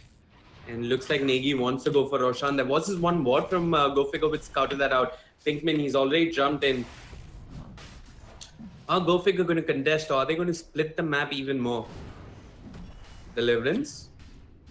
Drops in Observer. Can drop the kinetic field for a little bit of vision in the pit. Does he know what's going on even? I'm pretty sure he does. He's getting the D ward off, but Negi's already taken the ages. There is the corrosive haze onto Deliverance, but they're not going to dive recklessly just yet. Okay, so Go Figure, they give up ages, which is a small victory for Aggressive 5. Negi does get a second life and does have license to dive recklessly with the Blink and the Desolator. Yeah, I think that's great because now he can jump the Disruptor and know for a fact that he won't be back. So, again, the problem here is we've not seen the RPs coming up. He's waiting for the global silences to initiate, but mostly all of them have been used defensively. I think if he gets a one-man RP on I think it's good enough. you just take it. Yeah, I think it's good enough if we just go for them. I mean, something is better than nothing, and he always wants to start out with a good skewer. But the skewer misses, and might as well just throw in a one-man RP. You got the 4-staff and the Blink. Yeah, I think it's completely worthwhile using on the Ember Spirit at this point. I think he's a little scared that whoever he RPs will get relocated back by the Wisp. That's probably why he's waiting to catch the Wisp. But you got a T8 but doing so much damage. Once. Yeah, you got Pinkman with follow-up who can jump for the back lines. It's always Pinkman initiating, but one RP from Bhatt side can change the game. I mean, yeah, definitely. It's one button that can alter the course of this game, and then it becomes a 500 rupee button. I mean, that's what this game's been about for us. What is worth 500 rupees is the question we're asking ourselves. Yep. We're still waiting for that play. Rampage is in the mid lane, but he's got a Blink dagger. But Pinkman with the crush that caught out the Juggernaut. Where's the follow-up? Pinkman, he's always been on point. Rampage pops the Blade Fury, even the Manta style to dispel the corrosive haze. Oof. Kill on the Juggernaut could have been huge, but Juggernaut turns around with the Omni Slash, with the Diffuser Blade, but there's the one-man RP. It's on the Juggernaut. Drake popped the relocate, but he left his friend, and now he's going to come back. This is no buyback on the Juggernaut. Negi is waiting with Meld. This isn't going to end well. Yeah, one hit, got the Shockwave as well. It's Bhatt who scores the kill. One-man RP with no relocate. What? Where was the relocate? I think Archmage is doing his best to push in the lane and the bot lane. Might be able to get the courier. Yeah, Archmage was pushing out to the top lane. They got the range barracks. This is the time when you all chat baited. Hashtag baited. Hashtag baited, but you're losing hashtag tier 3s as well. I'm not sure if this is hashtag baited. You're losing your own barracks. No, I mean, the Sada did kind of bait the Juggernaut, right? Only slash. Okay. That's what I meant. My bad. Anyway, they're sieging on the racks. And all I'm looking at is a really poor snacks right now. Very underfarmed, but Archmage goes in, wants Negi, one crush, a meld hit, and that's a dominating streak taken away from Archmage, who does have buyback. Paddling, dropping low as Snacks got enough damage though. Paddling, he's flirting with that here. Moves on to Drake, drops the nasal goo, but Drake's got the tether. Is fine for the time being, but here comes Negi. One melded, not enough. He's still got the ages. Will respawn. 4 heroes from Go Figure surrounding around him, and this could be a chance for a Static Storm. Pinkman jumps in with the crush, then moving on to Archmage. Archmage was silenced up, but not brought down quickly enough. The skewer off the mark. Elsewhere, Negi caught, trapped, cornered, brought down. And Go Figure, they've held on. They've brought down the Temporal Assassin. They're looking for more. Pinkman trying to hide in the trees. What were you thinking, son? Does end up going down, and they've got the glimpse on Paddling and the lockdown with the kinetic field. He's trying to TP out. 500 rupee chains on cooldown. One way there. But Go Figure, they've held on. They've lost the lane of range. Melee barracks. But yeah, they have held on. And look at this. Here's the rat coming out. IO and Juggernaut. But wait, was that a buyback on the Bristleback? No, he TP'd away, right? So. Oh, my bad. Bristleback got out of there. And Pasul used the global, but I'm not sure when.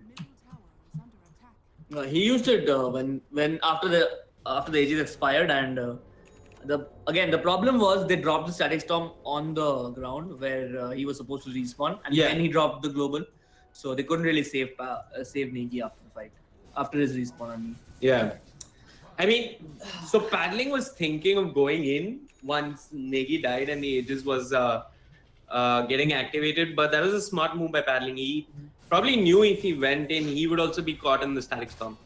So good stuff coming out from Bristol back. That's when you'd like to actually see a global silence. Maybe that would have been a better point to use the global. Just deny the static storm, which offers so much teamfight control to the disruptor.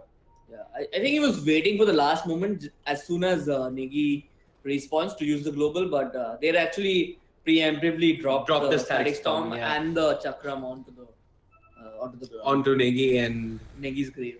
Yeah, and static storm and chakram burns the refraction rather quickly, so he didn't even have the chance of popping the refraction and blinking out of there. He turned around to fight, couldn't really bring down anyone. But the silent hero on the side of Aggressify, in my opinion, has been this Slada. I mean, Pinkman, he's been offering so much team fight control for his side. Yeah, I think he single-handedly won them that. He's gotten them that mid racks. Yeah. With that baiting. 500 rupee crush.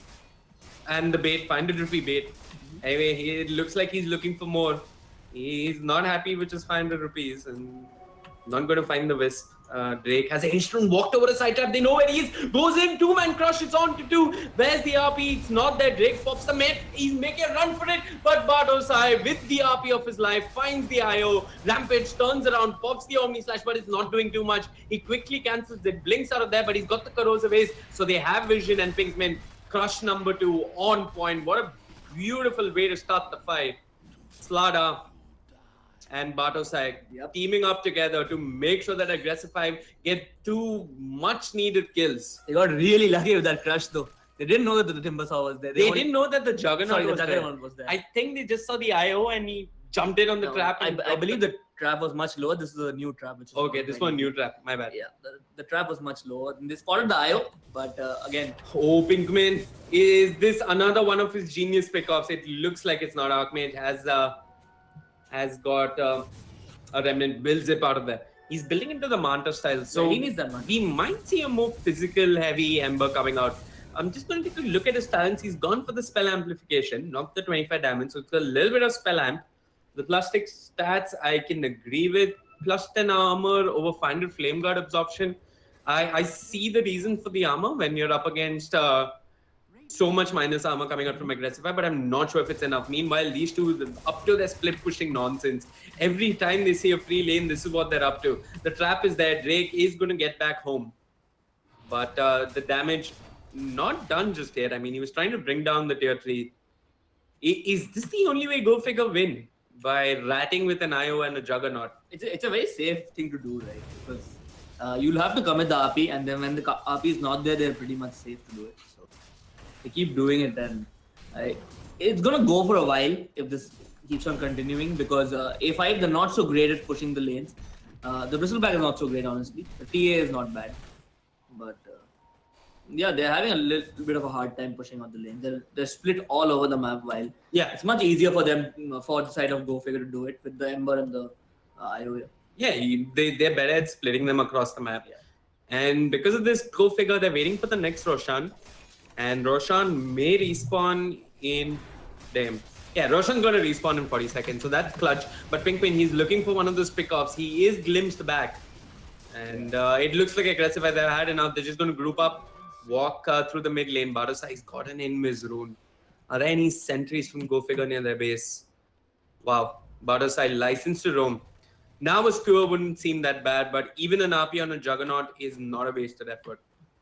I'm very happy to see that Negi's managed to come back in the game pretty clearly. He's sitting on top of the network chart as well. So, but look at this.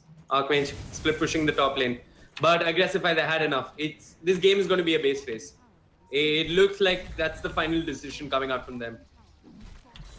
You want to base race a Juggernaut and a Wisp, bro? I mean, I don't know. It seems like that's what they want to do. Rampage is doing a whole lot better. Go Figure do have the glyph. They do get the pickoff onto Deliverance and that Disruptor. But he's got buyback. Both sides losing racks. I'm not sure who's coming out on top. There's the buyback from the Disruptor. A pickoff for 2 now for either side could be huge. And it's Pinkman who jumps in with the Global Silence, brings down the Timbersaw. He's got buyback as well. Rampage has joined the party. Pinkman caught in the chains. Archmage running away with his remnants.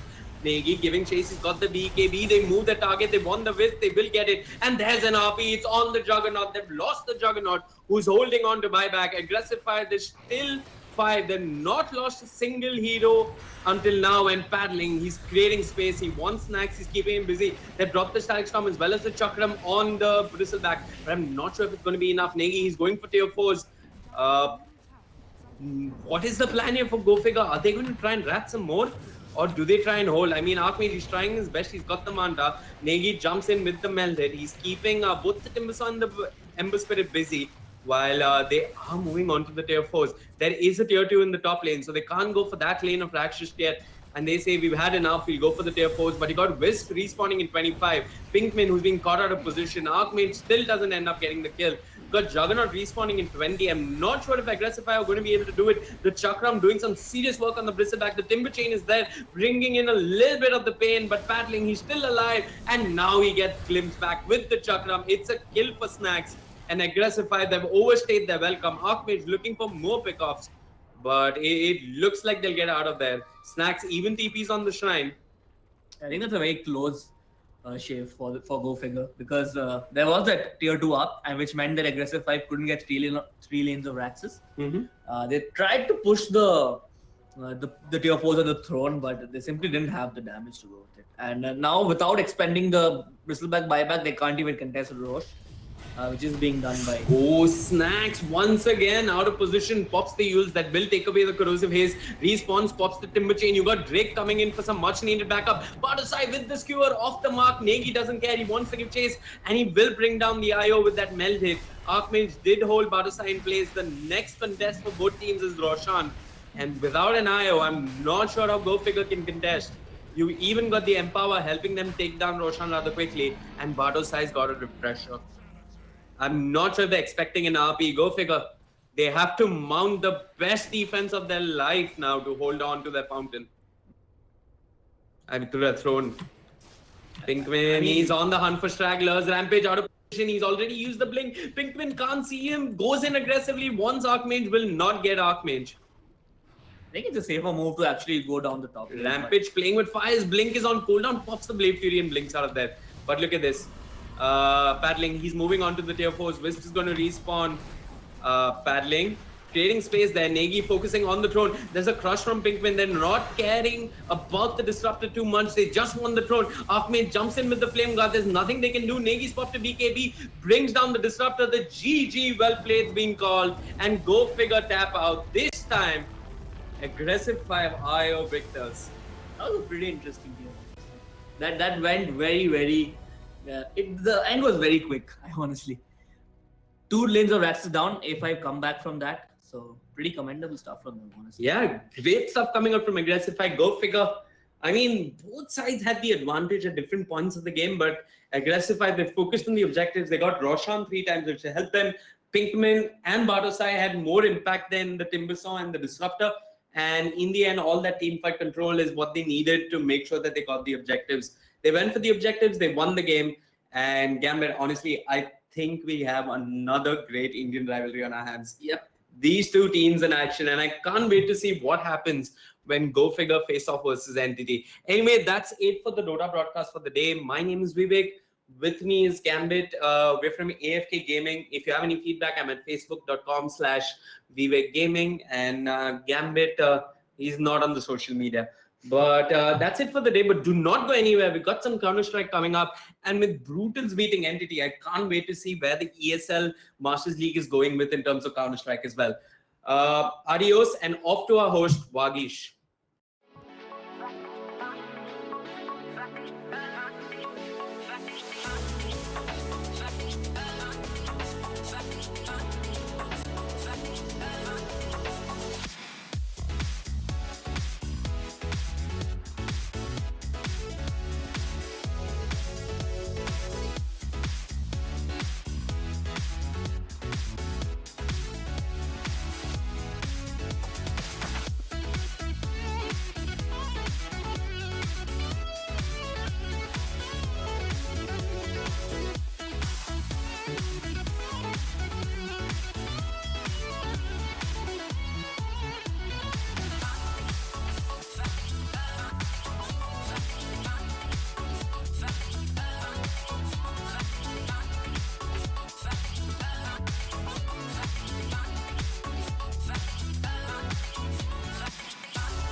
It's not every day when you get to see a good base race between two well-defined teams, Aggressive 5 and Go Figure Red, who are having a go at each other in this pretty much crazed out match. You could see comebacks coming from both the teams. Go Figure Red gave it everything they had. They even gave it that vehement base push. And it's the first time ever. Let me remind everybody who's watching us on the Facebook page of ESL India and the YouTube gaming channel of ESL India Premiership. This was the first time you saw an outright base race from both the teams. And this also marks the first ever loss for Go Figure Red in the Masters League. Their clean slate of 4 wins has been thwarted. This 5th match could have been theirs, but there we see Aggressive 5, there we see Pasol and gang coming in together as a team and breaking any such hopes from their opposition. Well played, both the teams. That's how Dota is, and that's how Dota is supposed to be.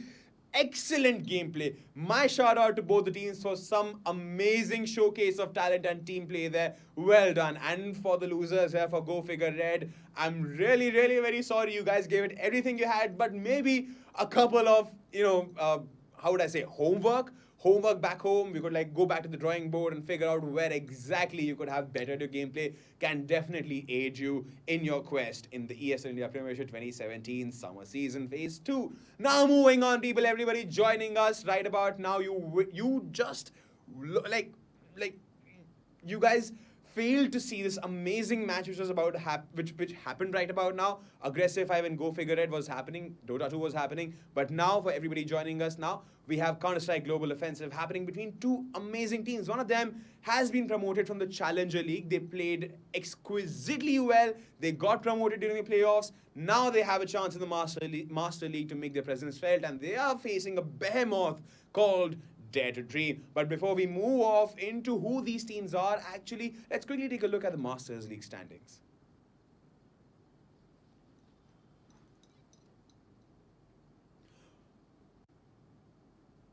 Alright, talking about the Masters League standings for Counter-Strike Global Offensive, we have SemperX leading the pack with 9 points to the name out of the 3 matches they played, because all 3 of them were victories for them. Whereas the Emirati team, Risky Gaming, they have secured 6 points because they played 2 matches and both of them were victories for them. Whereas Brutality now, they have 3 points to their name. They played 1 match, and that 1 match was a victory. If anybody who's on live stream would have remembered that match between Entity Gaming and Brutality, it was an absolute delight to witness these two behemoths go against each other. Now we have Entity Gaming coming in the 4th position. Their second match was a loss, like I just said, against Brutality. So they have 3 points to their name. They already have one loss registered in the 2 matches they've played. And Team Wolf comes in at the 5th position with 3 points to their name, 3 matches played, and 2 losses. Now GMD Gaming, the opposition for Dare to Dream today, they have secured 3 points out of the 4 matches they played, because the 3 losses they have got out of those 4 matches gave them the 3 points, because they failed to secure any points out of the 3 matches they played. So that only 1 match they played, they won that match and they've secured 3 points out of it, and they've been placed 6th now in the standings of Masters League. Now Dare to Dream was yet to break even with any points. Maybe they can prevail against JMD Gaming and ensure that their rise in the Masters League is pretty much evident. They've ensured that everybody in the Masters League knows that this is a team not to be trifled with. They have some pretty strong players there. Now, Trademark Gaming is that one team which is having a pretty bad time in the Masters League right now. They have failed to secure and obtain any points out of the 3 matches they've played so far, because all 3 of them have been losses for them. Now, this brings us to the teams which are having a go at each other today.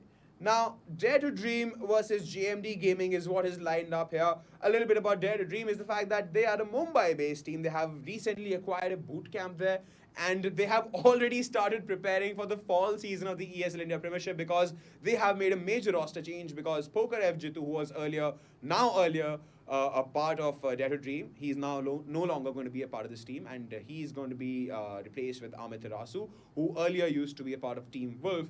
And they have recently hired the services of long-time Counter-Strike 1.6 player Akshay Kappa Sinkar, and the player joins the team as a coach and their analyst. Now, the Dare to Dream, they were placed third in the ESL India Premiership 2016 Masters, and in the summer season phase 1, the team was placed fifth. They did not have that great a run in the phase 1. Maybe they hope to change fortunes here, and this team will begin its summer season phase 2 campaign starting just about now because they're going to be facing JMD Gaming, which is a Kolkata-based team, and they have been quite proficient in many small tournaments. In fact, the Dare to Dream player Sabyasachi Antidote Bose often plays with this team as a stand-in whenever he gets free time. Now, this team were placed first in the summer season phase 1 of the CSGO Challenger League. They won in the playoffs, they got promoted, and now they are in the phase 2 of Masters League, and the team has only won one of the 4 games they've played and has 3 points to their name. They currently stand in the 6th position, so maybe it is time for them to reclaim what was lost. Maybe it is time for Dare to Dream also to break even. We won't know unless and until we head off into the game. So Archie Fed is going to be joining us as the caster for this amazing upcoming match between Dare to Dream and JMD Gaming. Remember, people, if you want to be a part of the ESL India Premiership 2017 summer season, the phase 3 is just around the corner. The registrations are open. All you gotta do is follow the link on the screen and go ahead and register for the games you want to become a part with in the ESL India Premiership 2017. Remember, people, this has been brought to you by Omen, by HP, Zowie, by BenQ, and HyperX, and of course organized by Nodwin Gaming. So quickly, without wasting any more time, let's head off into some 5v5 frag action. CSGO, people.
Alrighty, ladies and gentlemen, welcome back for yet another exciting game of Counter-Strike being played between D2D and JMD Gaming. So this is D2D's first game of the phase 2 of the Masters Division.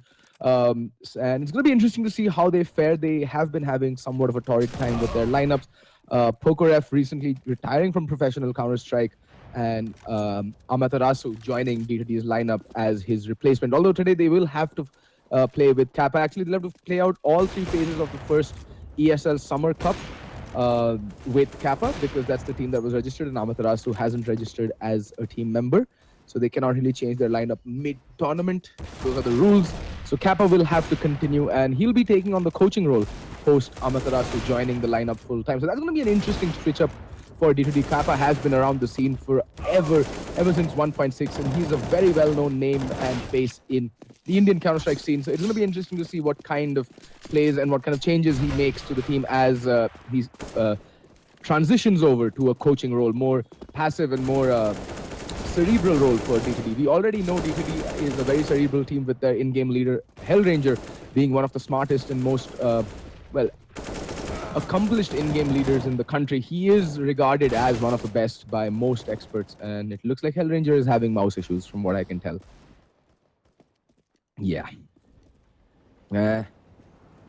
Anyway, the map is Overpass. GMT Gaming did put quite a strong showing against Risky of all teams, but Risky is a team that never plays Overpass. So for Risky, most games they play these days, it seems like they're just scrimming and trying to broaden their map pool, to be very honest. So it's going to be interesting. D2D, they do have a deep map pool, one of the more deeper map pools in the Indian scene, to be very honest. Hellranger is more than comfortable playing on Mirage, Train, Overpass. I think these three are the primary maps. I think Inferno is a strict no-no for him. Still hasn't figured that map out properly. Actually, apart from Entity, Brutality, to some extent, I don't think any team in the Indian scene has actually figured out how to play Inferno. So yeah. Well, nevertheless, it's going to be an interesting game, to say the least. So let's see what GMD Gaming bring to the table. Now, it's fair enough that, you know, can no longer call JMD Gaming the new kids on the block. They've been around the block a few times now, and they've been putting up some impressive performances, to say the least. They took TMG by surprise. They completely blew them out of the water on cash. And then they did take, I think, 11 rounds of Risky, and then had a 14-16 against, who were they? I think it was Entity. Or one, no, it was Semprex. One of the two teams on Inferno, if I'm not mistaken. One of the past games. I'm just really escaping my mind right now. But yeah, they've been fairly impressive, actually, to be very honest. They're on certain maps, their T side has been pretty impressive, and on Overpass, their CT side particularly looked very good against Risky, but they kind of capitulated on their T side. It was just, they just couldn't get anything done. And on Train, okay, I think now GMD Gaming by now would have realized that Train isn't a map that they're very comfortable on, especially after the drubbing they received at the hands of Team Wolf yesterday. They absolutely got blown out of the server. So I don't think that we'll be seeing GMD picking Train anytime soon, especially against more organized and drilled units like Wolf, D2D, Entity, Brutality, you know. So I'm interested to see what they bring to the table on Overpass against a team that is not as ferocious and a little more methodical than Risky. It's going to be an interesting match, folks. I won't lie to you. It is going to be a very, very interesting match going forward. Hellranger, I think his mouse is finally back online, and I think he stepped out to go take a pee break before the excitement begins. Well, every match is an exciting prospect for all teams and all players. It is why we all play Counter-Strike. It is why we all enjoy Counter-Strike. It's because it gives us that thrill. It gives us that rush at the end of the day. And yeah, speaking of the players, D2D do have Antidote. He's going to be facing off against Savage. Now, Savage to me has been a little bit of a hit or miss player. Like, there are games where he shows up and he just goes absolutely off. And that's when he's at his unplayable and at his best. And Antidote, pretty much made of the same mold. Like, there are days he's almost absolutely unplayable, and then there are days that he's completely absent from the server. And when like either of these players are not present for their team, they don't show up, their team kind of suffers a lot because of a lack of their performance. But anyway, we're going to go live with the pistol round, folks. D2D did win the knife round and chose to start on the CT side, being that is the more favored side on Overpass. So it's going to be interesting to see what they bring to the table, as we can already see. Okay, so Hellranger is buying 2 flashbangs and a kit. Everyone else will have armor. On the flip side, Lucky and Deathmaker running a smoke. And I think Deathmaker also dropped Proud the Keck 9 for the raid boss setup. And we see immediate aggression come up by Playground. Okay, this is going to be interesting. Antidote and Blackhawk are pushing T-mid. And there are 2 players already on the flank. And oh, Blackhawk might just spot someone out. Oh, spots one and taps away, gets. Nope. Does not get the second, but I think Antidote should find Savage. Nope, it's going to be Blackhawk who finds Savage. 2-man advantage almost instantly, but Deathmaker does pull it back with the kill onto Blackhawk. But Antidote's there. Oh, he gets tagged down. He's so very low, 6 HP. He needs to beat a hasty retreat. And he's going to fall back and does spot out Proud as well. Proud, the raid boss. If he goes down, that's a lot of huge advantage already on the man advantage. But Antidote is so low. He's just looking helter-skelter left and right. They did have bomb control, but then because of that nasty headshot that I think Deathmaker hit towards Antidote, he had to relinquish bomb control. But he's making his way long. And where is Proud looking? Oh, Proud looks away at the worst possible moment. And Antidote is able to land the easy headshot onto him and recovers the Tech 9 as well. He should pass that on to Kappa, who has armor and definitely more HP. And there we go. Shabby gonna come in some action right now. I think he spots out Lucky, but missing his shots. Unfortunate there. And Shabby won't really contest until backup arrives. So bomb does get planted. Oh, Deathmaker with a sweet headshot onto Kappa. That brings it down to a 2v2 more or less, because Antidote is on but just a prayer. He's so very low. In the meantime, Hellranger is gonna make his way up Monster and gets the tag onto Lucky. And that leaves Deathmaker. No armor. And oh, Antidote. Wow. Drive-by Tech 9 style. And Hellranger does have the kit, so he's going to go in for the defuse. 2 kits on Antidote, 2 kits on Blackhawk. Very good initial aggression coming out from Antidote and Blackhawk there. They literally sealed the round very, very early on in favor of D2D. So that's always good to see and always good to watch. So, okay, D2D clinch out the first round. Pretty convincingly, in my opinion. And GMD Gaming, it might have benefited had they waited at T-Ram for like a good 10-15 seconds and then burst out, peaking Fountain, instead of going out early. So it's a very common strategy. You'll see teams like Fallen, like SK Gaming do this very often on their pistol round. It's a very common pistol default for them. He'll take 3 players out teammate. They're going to wait for at least 10-15 seconds, and then they're going to push out with, I think, around... after 20 seconds or 15 seconds have passed. And they can actually catch the players aggressing off guard. And in the meantime, Hellranger's just there. He spots out the shadow. He hears the footsteps. He knows what's up. Gets 1, gets 2, tapping away. Can he get the 3rd? In the meantime, Blackhawk does get 2 of his own. 3 and 2. Easy peasy. That's as clean an anti-eco as it can get. Well, they were up against unarmored opponents with upgraded pistols because they did get the bomb down there, GMD Gaming. And now they're going to come out with the AK-47 armor, the full shebang, as they say. And like I was saying, so for the pistol round, right, what Fallen does a lot is, and it's a very common strat if you head on over to, oh wait, they're going in for a force buy this round? That's interesting. Could have gone with the armor AK, but they've gone with more utility, which means that they can go into the next round with a pretty decent buy. Yeah, they can.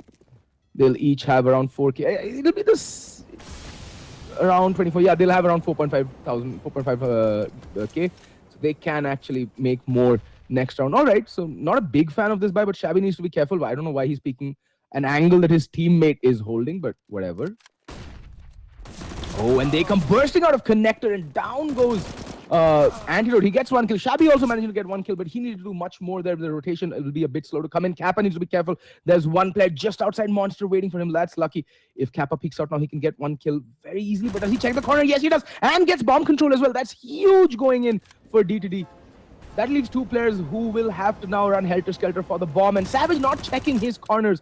He just runs straight out in a line. What is this? And there we go. Kappa seals the deal with a quick and swift 3K. Easy farm for him. And, okay, he's still deciding to stick with the UMP. I think he's going to upgrade this round. They will be going up against the AK-47s. Interesting.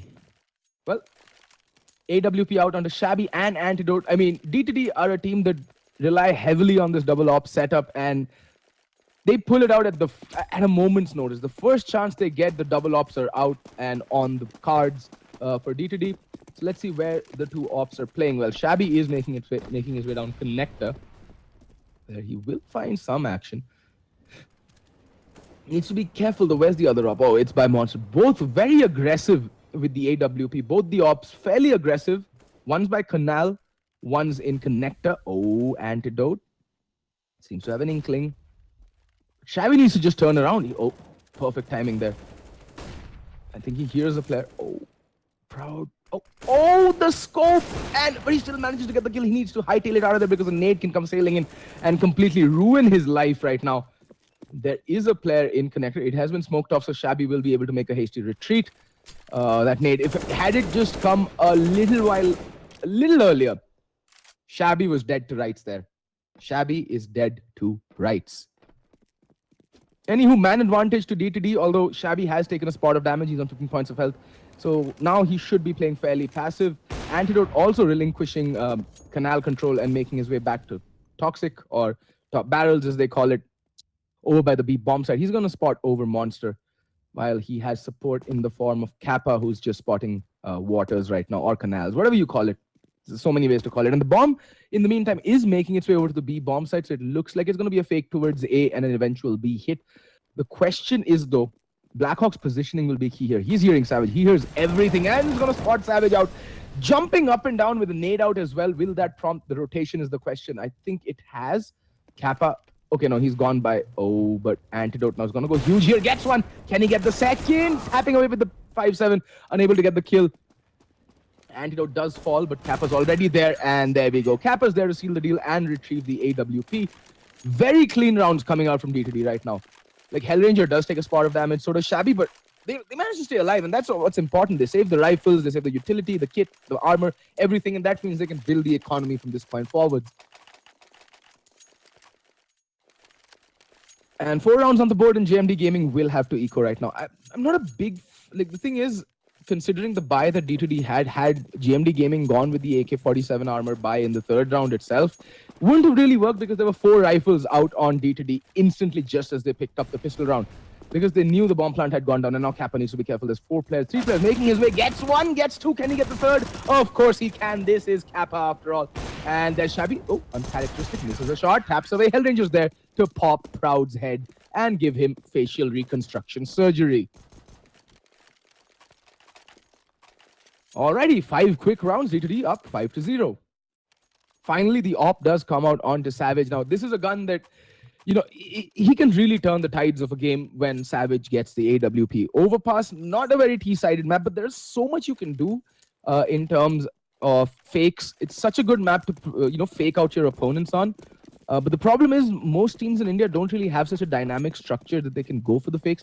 Like, they're just straight up, look at this. This looks like a very YOLO play towards the B-bomb set very early, and Blackhawk is going to go aggro towards canals. I like what D2D are doing. They're aggressing up early round. Now look at this. There's aggression up by long. They haven't done it thus far, and I think Proud, it's a double op. I'm not a big fan of double ops on the T side. And oh, he almost lines up too. Yep, Antidote taking a ton of damage as well. He should just smoke this off and fall back. Finally, the man advantage going JMD Gaming's way for the first time in a very, very long time. And oh, unfortunate. Rio Meister catching that complete stack. It's just completely useless at this point. I don't know where Kappa was watching, but he should have been watching Squeaky. Or some, no, Kappa was watching lower. All right, that's okay. Oh, but Shabby's there with the op and Antidote with a quick kill as well. Brings it down to a 3v2 with the bomb. B bomb side control has been completely relinquished. Bomb will go down. Shabby, though, by heaven, he can still do some damage. Spots out one player. That is Proud and tags him down on 25 points of health. But needs to be careful. Savage does have the op as well. And he's got his sights trained over by heaven. Yep. He's aiming that spot. Andrew, in the meantime, bringing on the kill on Proud.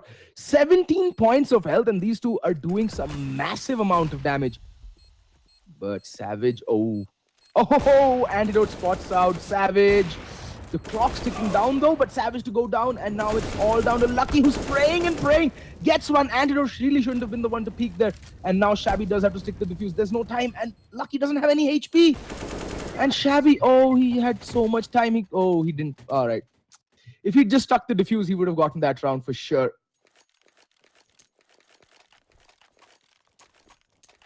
But anyway, first round on the board for JMD Gaming, but this is going to be a very muted buy for JMD because, well, they invested with a double op into the previous round and they kind of should have kept at least 3 players alive. But Antidote and Shabby just doing so much economic damage towards the end of the round. It kind of really wrecked their economy. And in the meantime, D2D have saved up quite a lot of money, so they can go into this round and eke out another buy. three players fairly healthy on the economy terms. And look at that, Antidote opening things up with a swift kill onto Rio Meister, and will manage to beat a hasty retreat as well. That's really something. Like this is the early aggression I'm talking about, right? So Overpass is a map which really rewards good, precise early aggression and good, precise mid-round aggression. Now, the way to mid-round aggress in Overpass is always to do it in pairs, and you aggress at one point while relinquishing map control on towards another. So suppose you have someone spotting mid, you don't like mid or short, A short as they call it, and you don't see anyone, you venture out long. Take two players, go through restrooms and peek out long, A long. And if there's no one there, you can more or less rest assured say that, okay, there's still 40 seconds left on the clock. It's going to be an impending B hit. Have your opera rotate to heaven. And these are things that, little things that actually go a huge way towards securing maps like this. And Shabby is playing very close up by a monster and needs to be careful. There's aggression. It's going to be a B hit, that's for sure. All four players, two outside monster, two outside B shot. And the nades are just going sailing in, and the rotation should come in. There's already a quick flank through connector, but Shabby gets one, gets two. What are you doing, Shabby? Kappa in the meantime. Well, doesn't even need the support. Shabby's just gonna end it right here, right now. Alrighty then, and that's exactly what I was afraid of. JMD Gaming getting a hard reset right there. And now, well, they have no money. So that's a force buy that's gonna come out from them, because they're looking at a double eco anyway, so might as well give themselves the best possible fighting chance that they can get.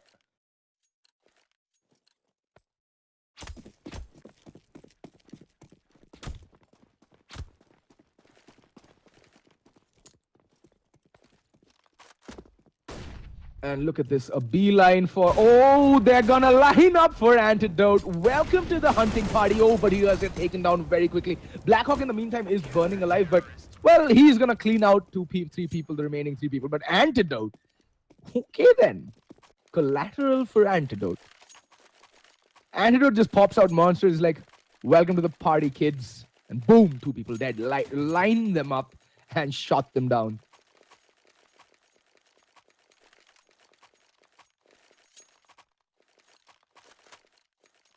And 7 rounds to 1. JMD Gaming looking a wee bit outclassed right now. Like I said, Hellranger is a very good caller, and Overpass is a fairly comfortable map for him to call on. But as I said, JMD seemed to be struggling on the T side while they were playing risky as well. And look at this again, a B hit, and Kappa gets one, spots out another, but does get kind of rushed and manages to spray down two more people. Oh, almost getting the third as well. And now it's down to Shabby, who's going to pull out his P2000. And Proud does get the bomb down, so that's added $800 in the kitty for JMD Gaming. That means they can go and do some serious work in the next round. But Kappa with a triple spray down, and Shabby picks up the remaining two.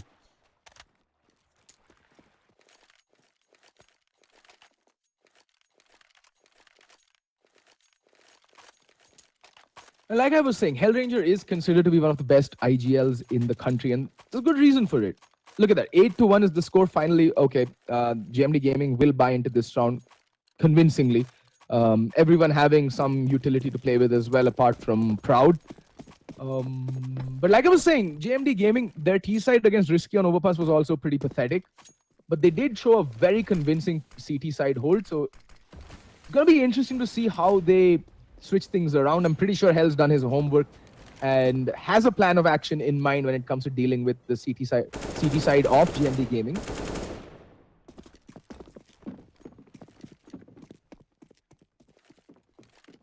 And look at that, JMD Gaming just slowing things down. Nothing has worked for them so far. They've tried the fast play, they've tried the slow methodical plays, and D2D have just completely deconstructed every play that they've made so far, apart from that one round with the double up. And Deathmaker already falls fairly early into the round. And it's down to a 4v5.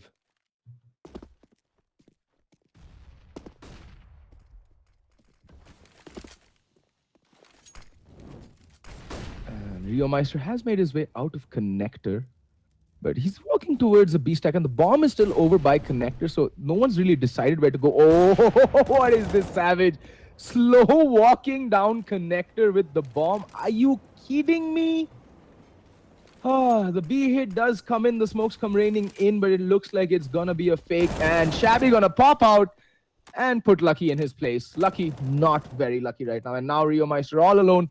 25 seconds left on the clock with the AWP and a whole bunch of nades. So he might just look to get a couple of kills and save this gun. Yeah, that's the plan. He's going to go play Ringa Rosies, ring around the Rosies in the playground, because that's exactly what his teammates are doing. They're literally, Haisha, like, they're just all falling down all around him. I forgot the exact wording, so I'm just going to skip it. Yeah. He's going to relive his childhood days, Rio Meister, trying to see off this round and save the AWP. And looks like for all intents and purposes, he will be allowed to save the gun.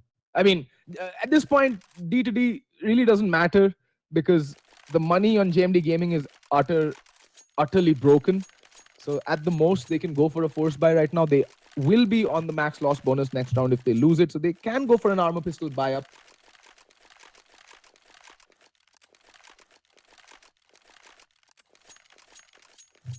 So yeah. Match has been paused. I think it is a tactical timeout that's been called by GMD Gaming, and they really need to reevaluate their approach to this T side. It's been, they're doing the same thing that they were doing yesterday on Train against Team Wolf. They're not facing together. The only time there's actually any trade potential coming in from GMD Gaming is on their eco rounds. And I mean, if you're going to walk out in a line, like all aligned in a conga line against an AWP, and that too when Antidote's wielding it, you're going to get collateral the ever-living crap out of. And that's what's been happening so far.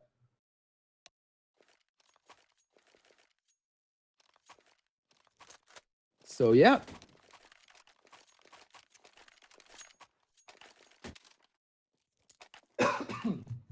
So they really need to start playing the trade game a lot better.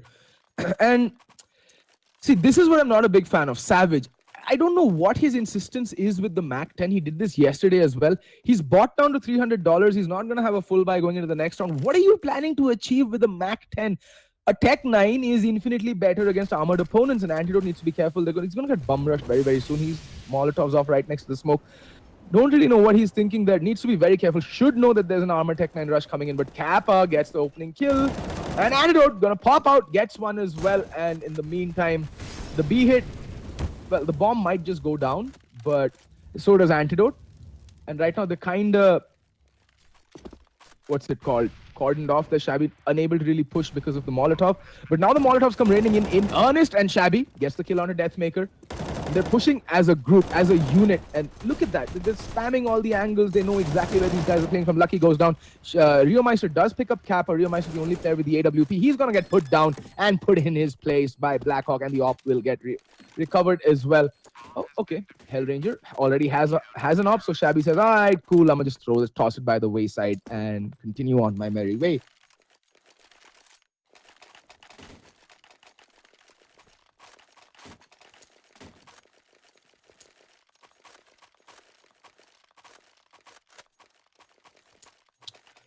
Alrighty, 10 rounds and swift deliverance is what D2D is giving JMD Gaming right now. No matter what they try, they're just constantly getting their, butt kicked, as they say. And okay, another quick play towards the B bomb side. This worked well against Risky, but Kappa ain't having none of that. Decapitates Rio Meister. That nade's gonna go sailing in. Nothing happens. Kappa gets a second kill as well. And what is even happening right now? And there's Blackhawk gets a third kill. Antidote chiming in with one of his own. And Kappa's going to chase him down and gets his third for the round as well. Alrighty then. D2D, no respect, no retreat, no surrender. Just straight up annihilation of JMD Gaming, round in, round out.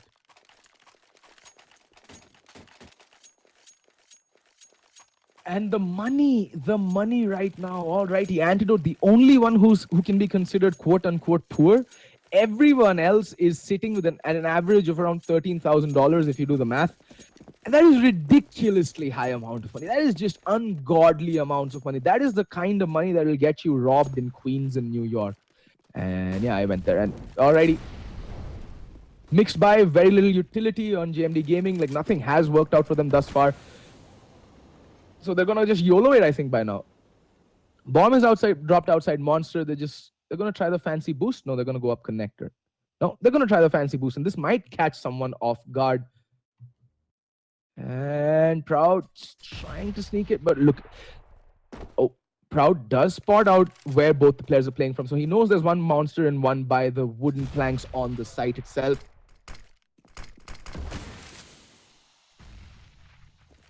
And look at this, just creeping out. And Shabby should have the drop on Rio Meister as he peeks this corner. Oh, yep, and Shabby does. Instant headshot. Rio Meister getting lobotomized, and Kappa returning the favor on the two players. Coming out, B-shot, that Molotov's gonna get them, and Shabby finally does get the kill on the Savage as well. Down to a 2v5. This is just getting too much for JMD Gaming. Again, just losing 2 players, keeping 3 rifles alive, and the money is just ridiculous on D2D. They're 12-1, folks. 12-1.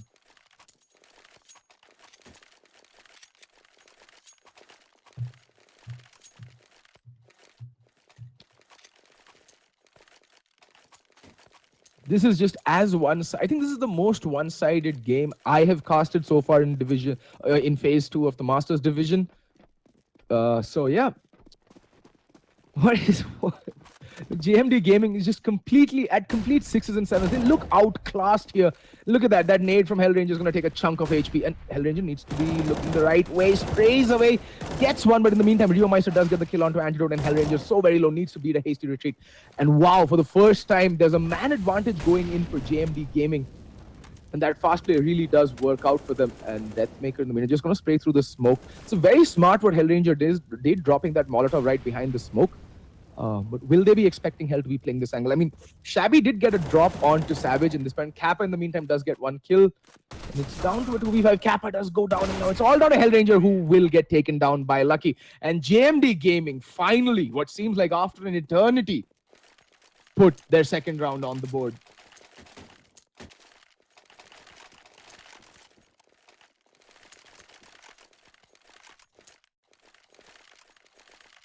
Wow. And Savage, yeah, balancing your knife won't really help tip the scales in your favor in this game, son. You really need to start hitting your shots. 1, and 13. Like I was saying, when Savage doesn't show up, JMD Gaming really does suffer. And today, Antidote has shown up, Shabby's shown up, everyone on D2D has shown up. And look at that, Shabby with the kill, and Sprout. Okay then, wallbang headshot, good night. And Blackhawk does get traded out by Savage, but he does manage to take one down. Man advantage still with D2D. But Shabby needs to really book it. And there's already presence out by Long. Deathmaker is thundering his way up Long, clearing restrooms.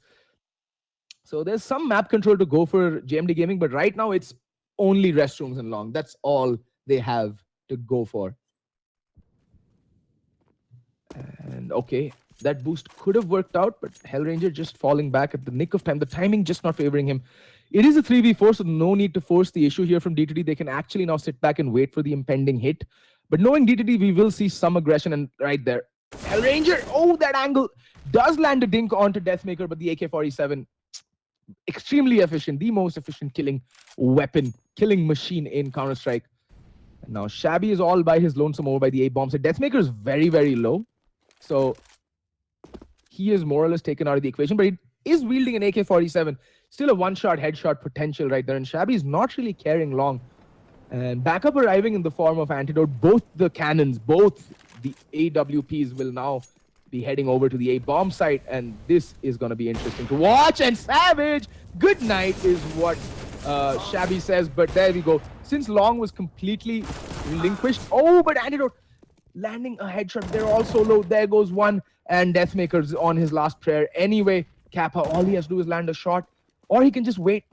There's no time. There's no time. He doesn't need to present himself, wait for the plant. Bomb will get planted, and he's going to get planted behind the box. And Deathmaker solo. His bum is potted out by Kappa, and he's more than happy to oblige to give it a little slap. And that's all that Proud needed to go down like a sack of dead potatoes. And finally, D2D close out the first half, 13 rounds to 2. That is as one-sided a first round as you will see.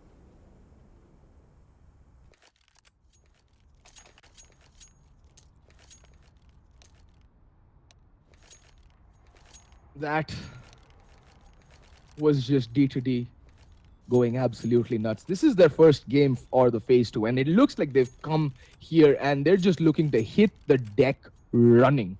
Hit the ground running, and the buy coming out from JMD Gaming. Match has been paused.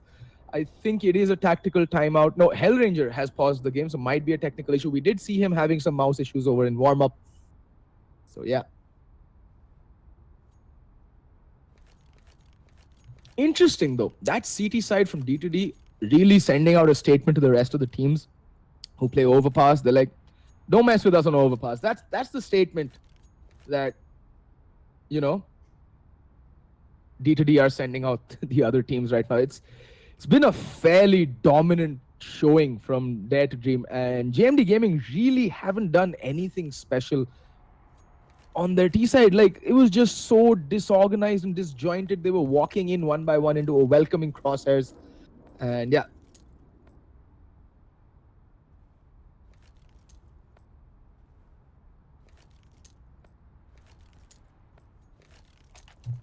And there we go. Game still paused. I think Hellranger sorting out some technical issues. No, okay. It's a tactical timeout, not a technical one. Wow, Hellranger's really explaining some in-depth pistol strats. I think he might have watched the Fallen video on Boomio on how to play overpass pistol round strats. Let's see. I'll tell you if I've watched that video. I'll see if this strat resembles anything, or it's gonna be a straight up bhai logo bichalo. I really doubt it. Hellranger is a way too cerebral player to actually do something like that. So let's see.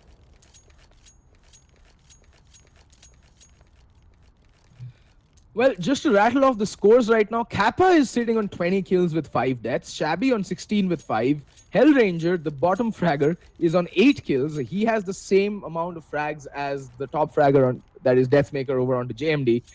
I mean, when your entire team has just showed up, and by the way, Hellranger just died 3 times, if someone noticed in chat right now. And here we go, pistol rounds live, and no, it doesn't look like the pistol strat from Fallen, and it looks like it's going to be a lot of aggression over by Connector. Gets one, and Savage on the retreat gets a headshot. Can he do more damage? And Kappa's going to get flanked, surrounded, and drawn and quartered, as they say. Drawn and quartered. Now Antidote has come in from Fountains and mid. Bomb control is with the CTs, and Antidote to lose his head. Now it all comes down to Hellranger in a 1v2 situation. What can he do? The person guarding the bomb is all alone, and the support is coming over from B-Shot. I think Hellranger hears it. Needs to be careful, needs to be wary of the presence of the player over by... Okay, now he's moved on to Monster.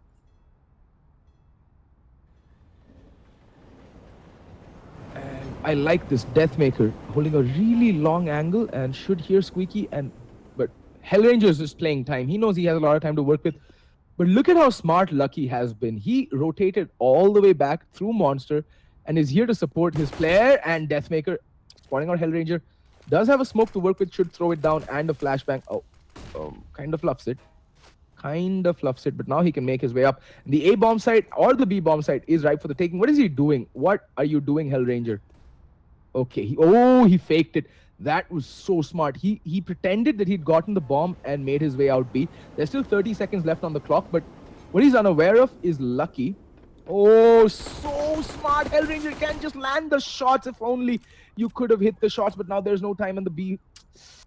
Hellranger just getting out-aimed there. His aim failing him at the worst possible moment. And as he peeks the smoke, Lucky is there to say hello and takes his head clean off.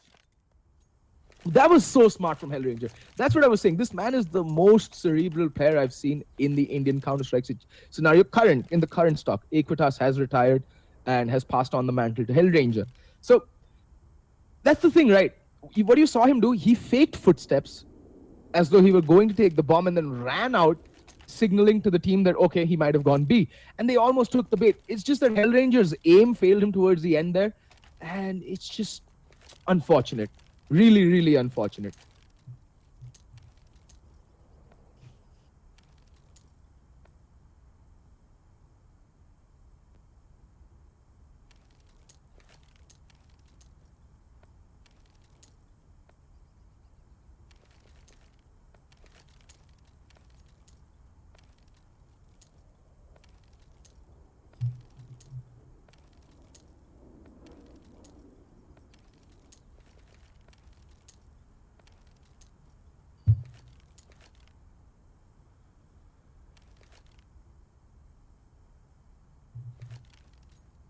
Anywho, match has been paused And it has come in from JMD Gaming. I think this is a technical timeout. But yeah, JMD Gaming do put their first pistol round on the board, and they really needed that round. Now they can actually start building their economy. But D2D out with a 4 spy almost immediately. They have 3 smokes, 4 flashbangs, and a nade to work with. So yeah, they can actually, do some damage or even maybe win the round this time around. You never know, right? D2D, a very good team. They're a very organized, very well-drilled machine on their day. Let me just add that as an addendum. But I mean, that pistol round, I mean, it came down to not hitting their shots at the end of the day. Like, it is a first-person shooter. You can have the best tactics, but if you don't hit your shots, it's not really going to matter much. And at the end of the day, missing those easy shots there, unfortunate, but also kind of inexcusable at this level of play. And fast play out team mid already. And, well, D2D, they're not forcing the issue. They're being methodical. They're using what limited utility they have to their advantage to get early map control. I think they're just trying to draw out whatever utilities there on the CT side. And Antidote just going to go barreling through the smoke with a Tech 9, and I think he's getting stuck on a wall. Yeah, I think he's stuck on a wall here. And look at this. It's just chaos up in here. And Blackhawk just mows through the A defense who were advanced. And reloading at the worst possible moment, but does spot out the player going long. But that means he'll already be in on the flank. But Kappa unable to capitalize on that little hesitation on the part of Rio Meister.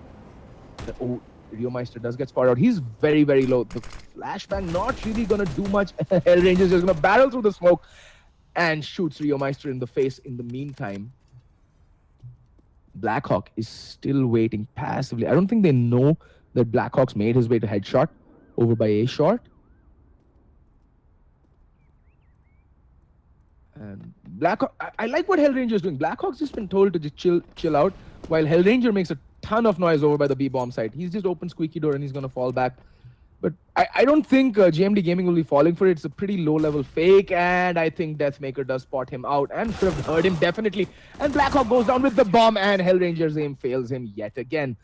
Deathmaker holding strong as a pillar over by the A bomb side and shutting down this A hit, putting the 4th round on the board for JMD Gaming.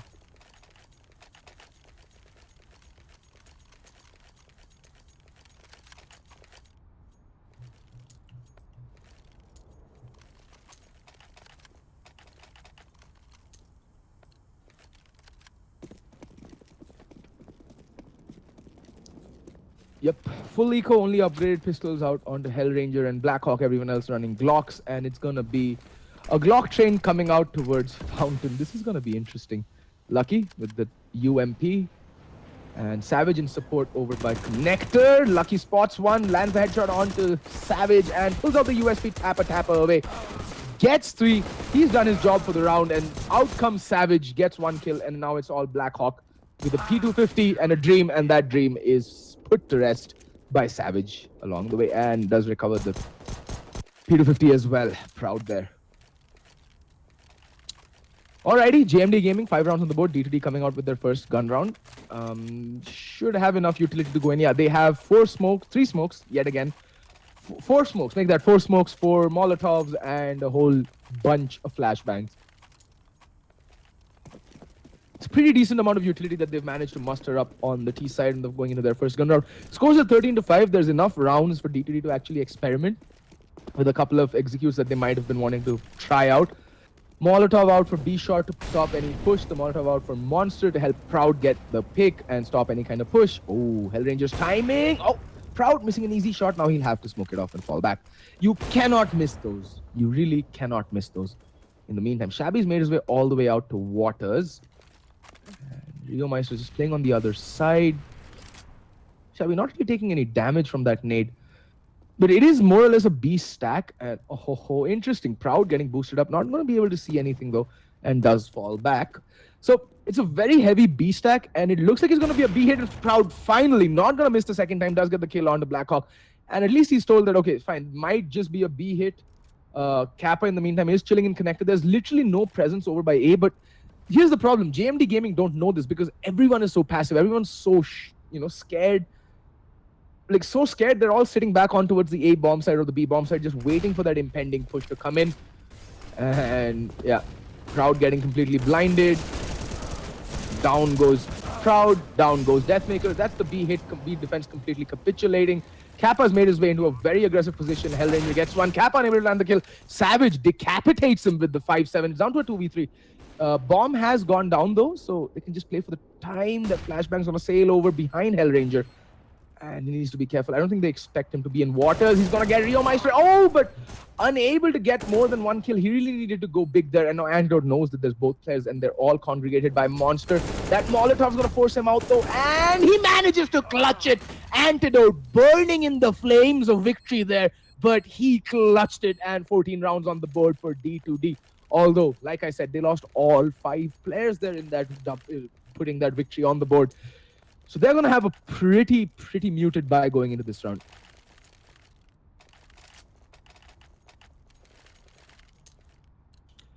Yeah, and as we see, 2 UMPs out on D2D, 3 AKs, and what is this? The buy coming out from JMD is so late. What are they doing? They haven't left spawn.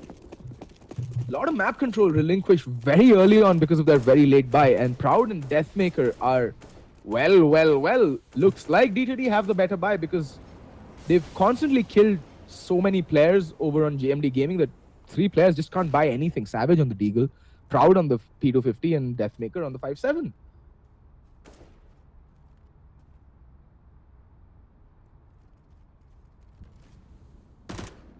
Alrighty. And I like this, D2D. They know that the money isn't all that healthy on, JMD Gaming. So they're playing it smart. They're going out long. They're just going to feel the waters out by long. But Lucky is here. He might just spot this very heavy long presence. But the question is, will he be able to make his way out alive? 2 players do make their way into restrooms. And the bomb is still resting by long. And Lucky is a good angle he's holding. He can catch at least 1 player off guard. It will be a one and done spot. But there is Savage here on support. He sees the nade sailing over. He knows there's at least 1 player long. Hellranger gonna peek the corner and gets his head taken clean off. But there is Blackhawk for the trade. In the meantime, Savage has fallen back to the bomb site and does get spotted out by Optimus, rattling shots away with the Deagle, and does manage to get the kill. But he's so very low. Backup still to arrive. It's a 3v4.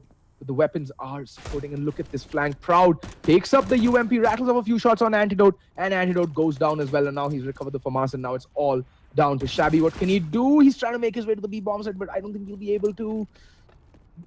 Like, people are in hot pursuit for him. Everyone's in hot pursuit, and Shabby just wants to get the bomb down, come what may. There is no nade, nothing. And he might just want to do some economic damage, but that also won't be possible because Rio Meister shoots him in the back and tells him to sit down. Son, sit down.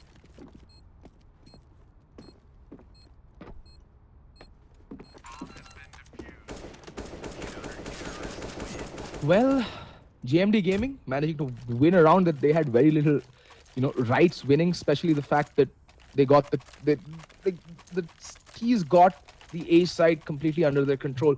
But the key factor here was the lurk coming in from Proud. That just distracted Antidote long enough for Deathmaker to get the kill. And finally, Savage has shown up. He was at 1 kill at the turn of the half. That was at 13-2. And now at 14-6, he sits at 10 kills. So yeah, Savage has pulled up his pants and pulled up his socks and has really taken this game by the collar. And yet again, a force buy coming in from DD. I know they have 8 rounds to spare, but this is what irks me about Indian CS, is that you don't need to force every round. Look at that. Lucky is just going to have you for breakfast. Kappa peeking that. Lucky. Still Lucky. Still Lucky. He gets a quick double kill over. In the meantime, Savage picks up 2 apiece for himself. And that force buy has completely unraveled. In the meantime, it looks like Deathmaker is going to get the kill onto Blackhawk as well, who is the last remaining survivor. Spots out Lucky, and a nice little headshot, but that's all she wrote for Blackhawk.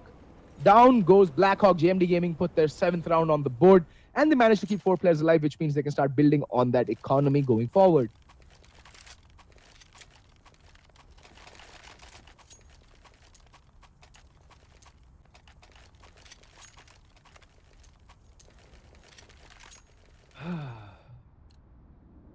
And now finally D2D will have to eco. They shouldn't be forcing the issue any longer. They're going to get $2,400 for the next round, which means they will be able to buy into it come what may.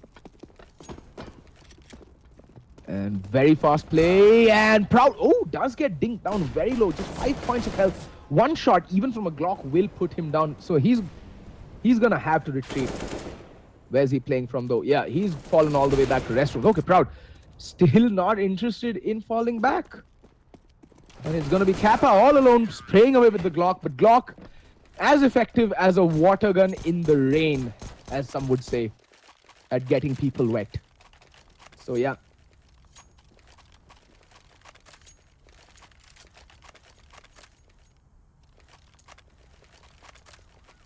So for the absolute brain dead numbskull in chat who's asking if I've heard of a double eco, that wasn't a double eco situation. You absolute imbecile. They had enough money to buy into the previous round had they just ecoed, because they went in with armor pistols and a full stock of utility. So yeah, you absolute imbecile. Stop trying to teach me the game. I know it better than you ever will. Anyway, back to the game. 14-8 is the score. And Kappa does do a lot of damage onto Lucky, but Proud getting the opening kill. And Kappa's going to force the issue here and almost kissing Lucky through the smoke. Gets the man down. That's the trade, and the man advantage completely obliterated. And D2D. Now, they should slow things down right now a little bit.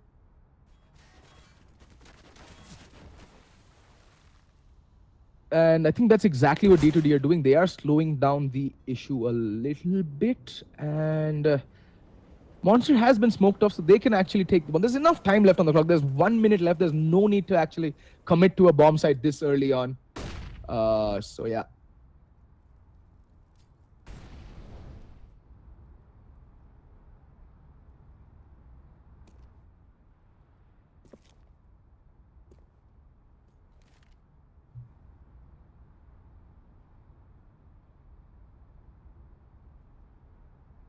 And finally, with 30 seconds left on the clock, the bomb is making its way out A-long. Now, this is a problem. They haven't really gotten much in terms of map control here, D2D, and they might just be caught off guard. But because of the noise that Shabby is making over the B bomb site, the rotation is being called, and Kappa needs to be careful. Savage gets the kill, and that means that Roundiourmeister will be making his way back to the A bomb site. It's going to be a 4v3 situation, and it's going to be really hard to get the bomb down at this point. Because, well, as you can see, Savage is there on the flank, and he just goes completely berserk.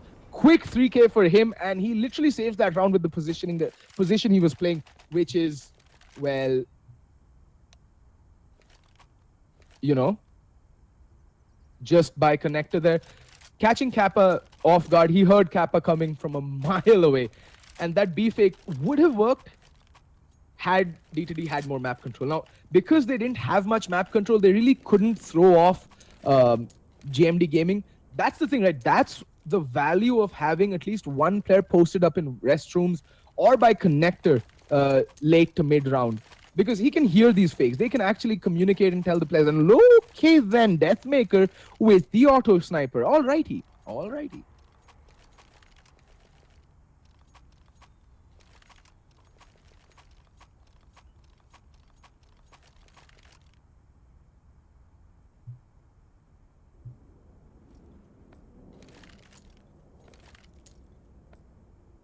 Anyway, match has been paused. I'm pretty sure. Okay, it is a technical pause called in by GMD Gaming. In the meantime, D2D again gonna go in for the force by the armor pistol buy up. They will be on a full loss bonus next round, so it makes sense, completely makes sense to go for this buy. It looks like it's gonna be a fast play either out towards mid or towards B. Usually fast plays are targeted towards the B bomb site because of the closer angles that you have to worry about, and the pistols, especially the Tech 9s, are OP in that close to mid-range situation. I think D2D might want to just get this over with fast. And again, D2D, a lot left to be desired on their T side as well. I get it. Overpass is a primarily CT-sided map, but that's no excuse to keep throwing rounds and playing kind of scrappy CS at this level. You are a professional paid outfit. You're a professional team aspiring to break into the SEA scene, aspiring to beat a team like Risky. And if you have such high aspirations, then you have to show that your game is ascending to that level. And if you have such a disjointed T side, you're never going to beat a very well organized SEA team. Even a tier 2 SEA team can dismantle such T side setups that we're seeing from both JMD Gaming and Dare to Dream right now. Well, although I think DTD might, because of the lead that they had, that they felt that it's an unassailable lead, and we'll just try out a few different things that we've kept on the back burner and see how they play out in a real match scenario. I can see that happening. But now with the scores at 14-9, soon most likely going to be 14-10, considering the fact that Deathmaker has an auto sniper, which he might just take over the monster and just go boom, boom, boom, boom, and everyone will be dead. So you really need to reevaluate, and put back on the serious hat and start treating this like a proper competitive game of Counter-Strike.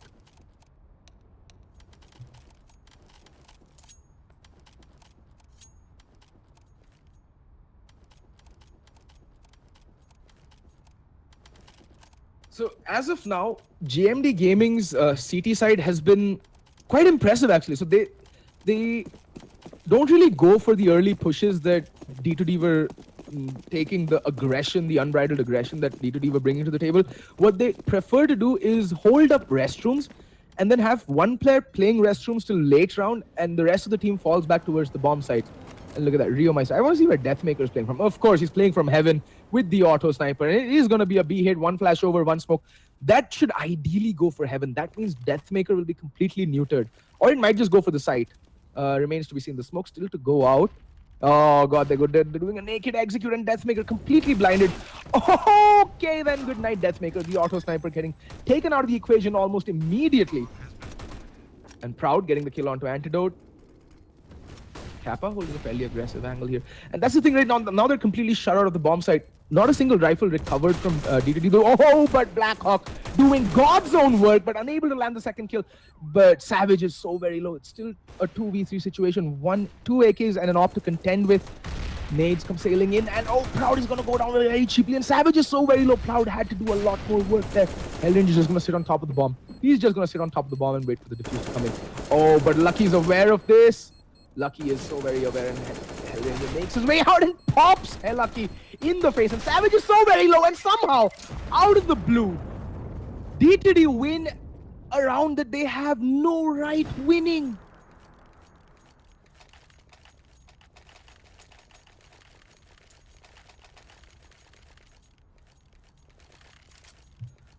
Alrighty then. D2D, a fast play working out for them. And that was primarily due to the fact that, again, it was a very passive play coming out from JMD Gaming. Now, it has been working out for them thus far, but a passive play, that's the problem with a passive play. You can't really contend against such an explosive play if you're playing passive. You just don't have the information. You can't use your utility in time, and you're going to get caught off guard if you're not playing for information early on. There's trade-offs to every style of play, so there's no one perfect style of play. That's why teams consistently mix it up. Look at that now. Lucky's going to push through smoke. He's going to show some aggression. Okay, no. He decides against it. Oh, those shots just missing him. And again, very heavy presence over by Monster and Canals. There's literally zero presence over by mid or A long. And this is information that they're gleaning. GMD Gaming, I think they should leave one player over by washrooms, and that's exactly what Savage is going to do. And in the meantime, Rio Meister does find the kill onto Blackhawk, and Rio Meister has to go huge. That flashbang's going to delay the push for even a little bit more. That Molotov should come in handy. Kappa in the meantime does find Deathmaker, and the Molotovs come raining in, and they're just getting slowed down here, come to a screeching halt as B execute. But the rotations do come in, but the Soda Antidote just going absolutely insane there. Double kill for him. In the meantime, Savage does spot out Hellranger. Can he get the kill? No, he can't. Shabby in the meantime re-peeking through B-shot. He also gets taken down, and alrighty, Rio Meister does get a double kill of his own now, down to a 1v2. Can Savage do this? He is capable. We all saw this man go absolutely nuts against TMG in their first ever match in the Masters Division. And this man is capable of pulling out some insane plays out of nowhere, but that spray down just fails Savage, and he really needed to land that to keep them in the match. And D2D clutch out Overpass, their first map of the Masters Division in Phase 2, and they win it 16-9. Alrighty, D2D putting a stamp of approval on Overpass and winning it out eventually quite convincingly, although their T side towards the beginning there looked quite a bit shaky. And as I said, there was that linchpin round where they're like, no more. Serious Hat comes on, we flip the switch, and that's exactly what happened. They flipped the switch, and they were just, again, a little too much to cope for JMD Gaming. And that is what pro teams need to be capable of. Yes, you're fooling around trying a few new plays, but when push comes to shove, you need to flip that switch and you need to bring out the big guns. And that's exactly what D2D did and clutch out their first game, putting their first W on the board, 16-9. All right, folks, I hope you guys enjoyed tonight's Counter-Strike. Join us tomorrow. I think there is another game. Same time, same place, 8 p.m. sharp. And yes, it is going to be me casting, so deal with it. And if you do enjoy it, do hit that like button, do subscribe to ESL India, and I'll see you all tomorrow. Good night, folks.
What an absolute delight this match turned out to be. JMD Gaming versus Dare to Dream was what was happening right about now. And Archie Fett is right. They gave a hard time. JMD Gaming gave a hell of a tough time to Dare to Dream. Anti-Dotan Gang did not have it in their control towards the later rounds, and finally they have secured the victory for themselves. 16-9, the final score goes in favor of Dare to Dream. Well played, both the teams, and GMD Gaming tried so hard. Guys, literally, I'm very sure everybody who was watching this live stream either on the Facebook page of ESL India or the YouTube gaming channel of ESL India would definitely be saluting you for the kind of exemplary showcase of the gameplay.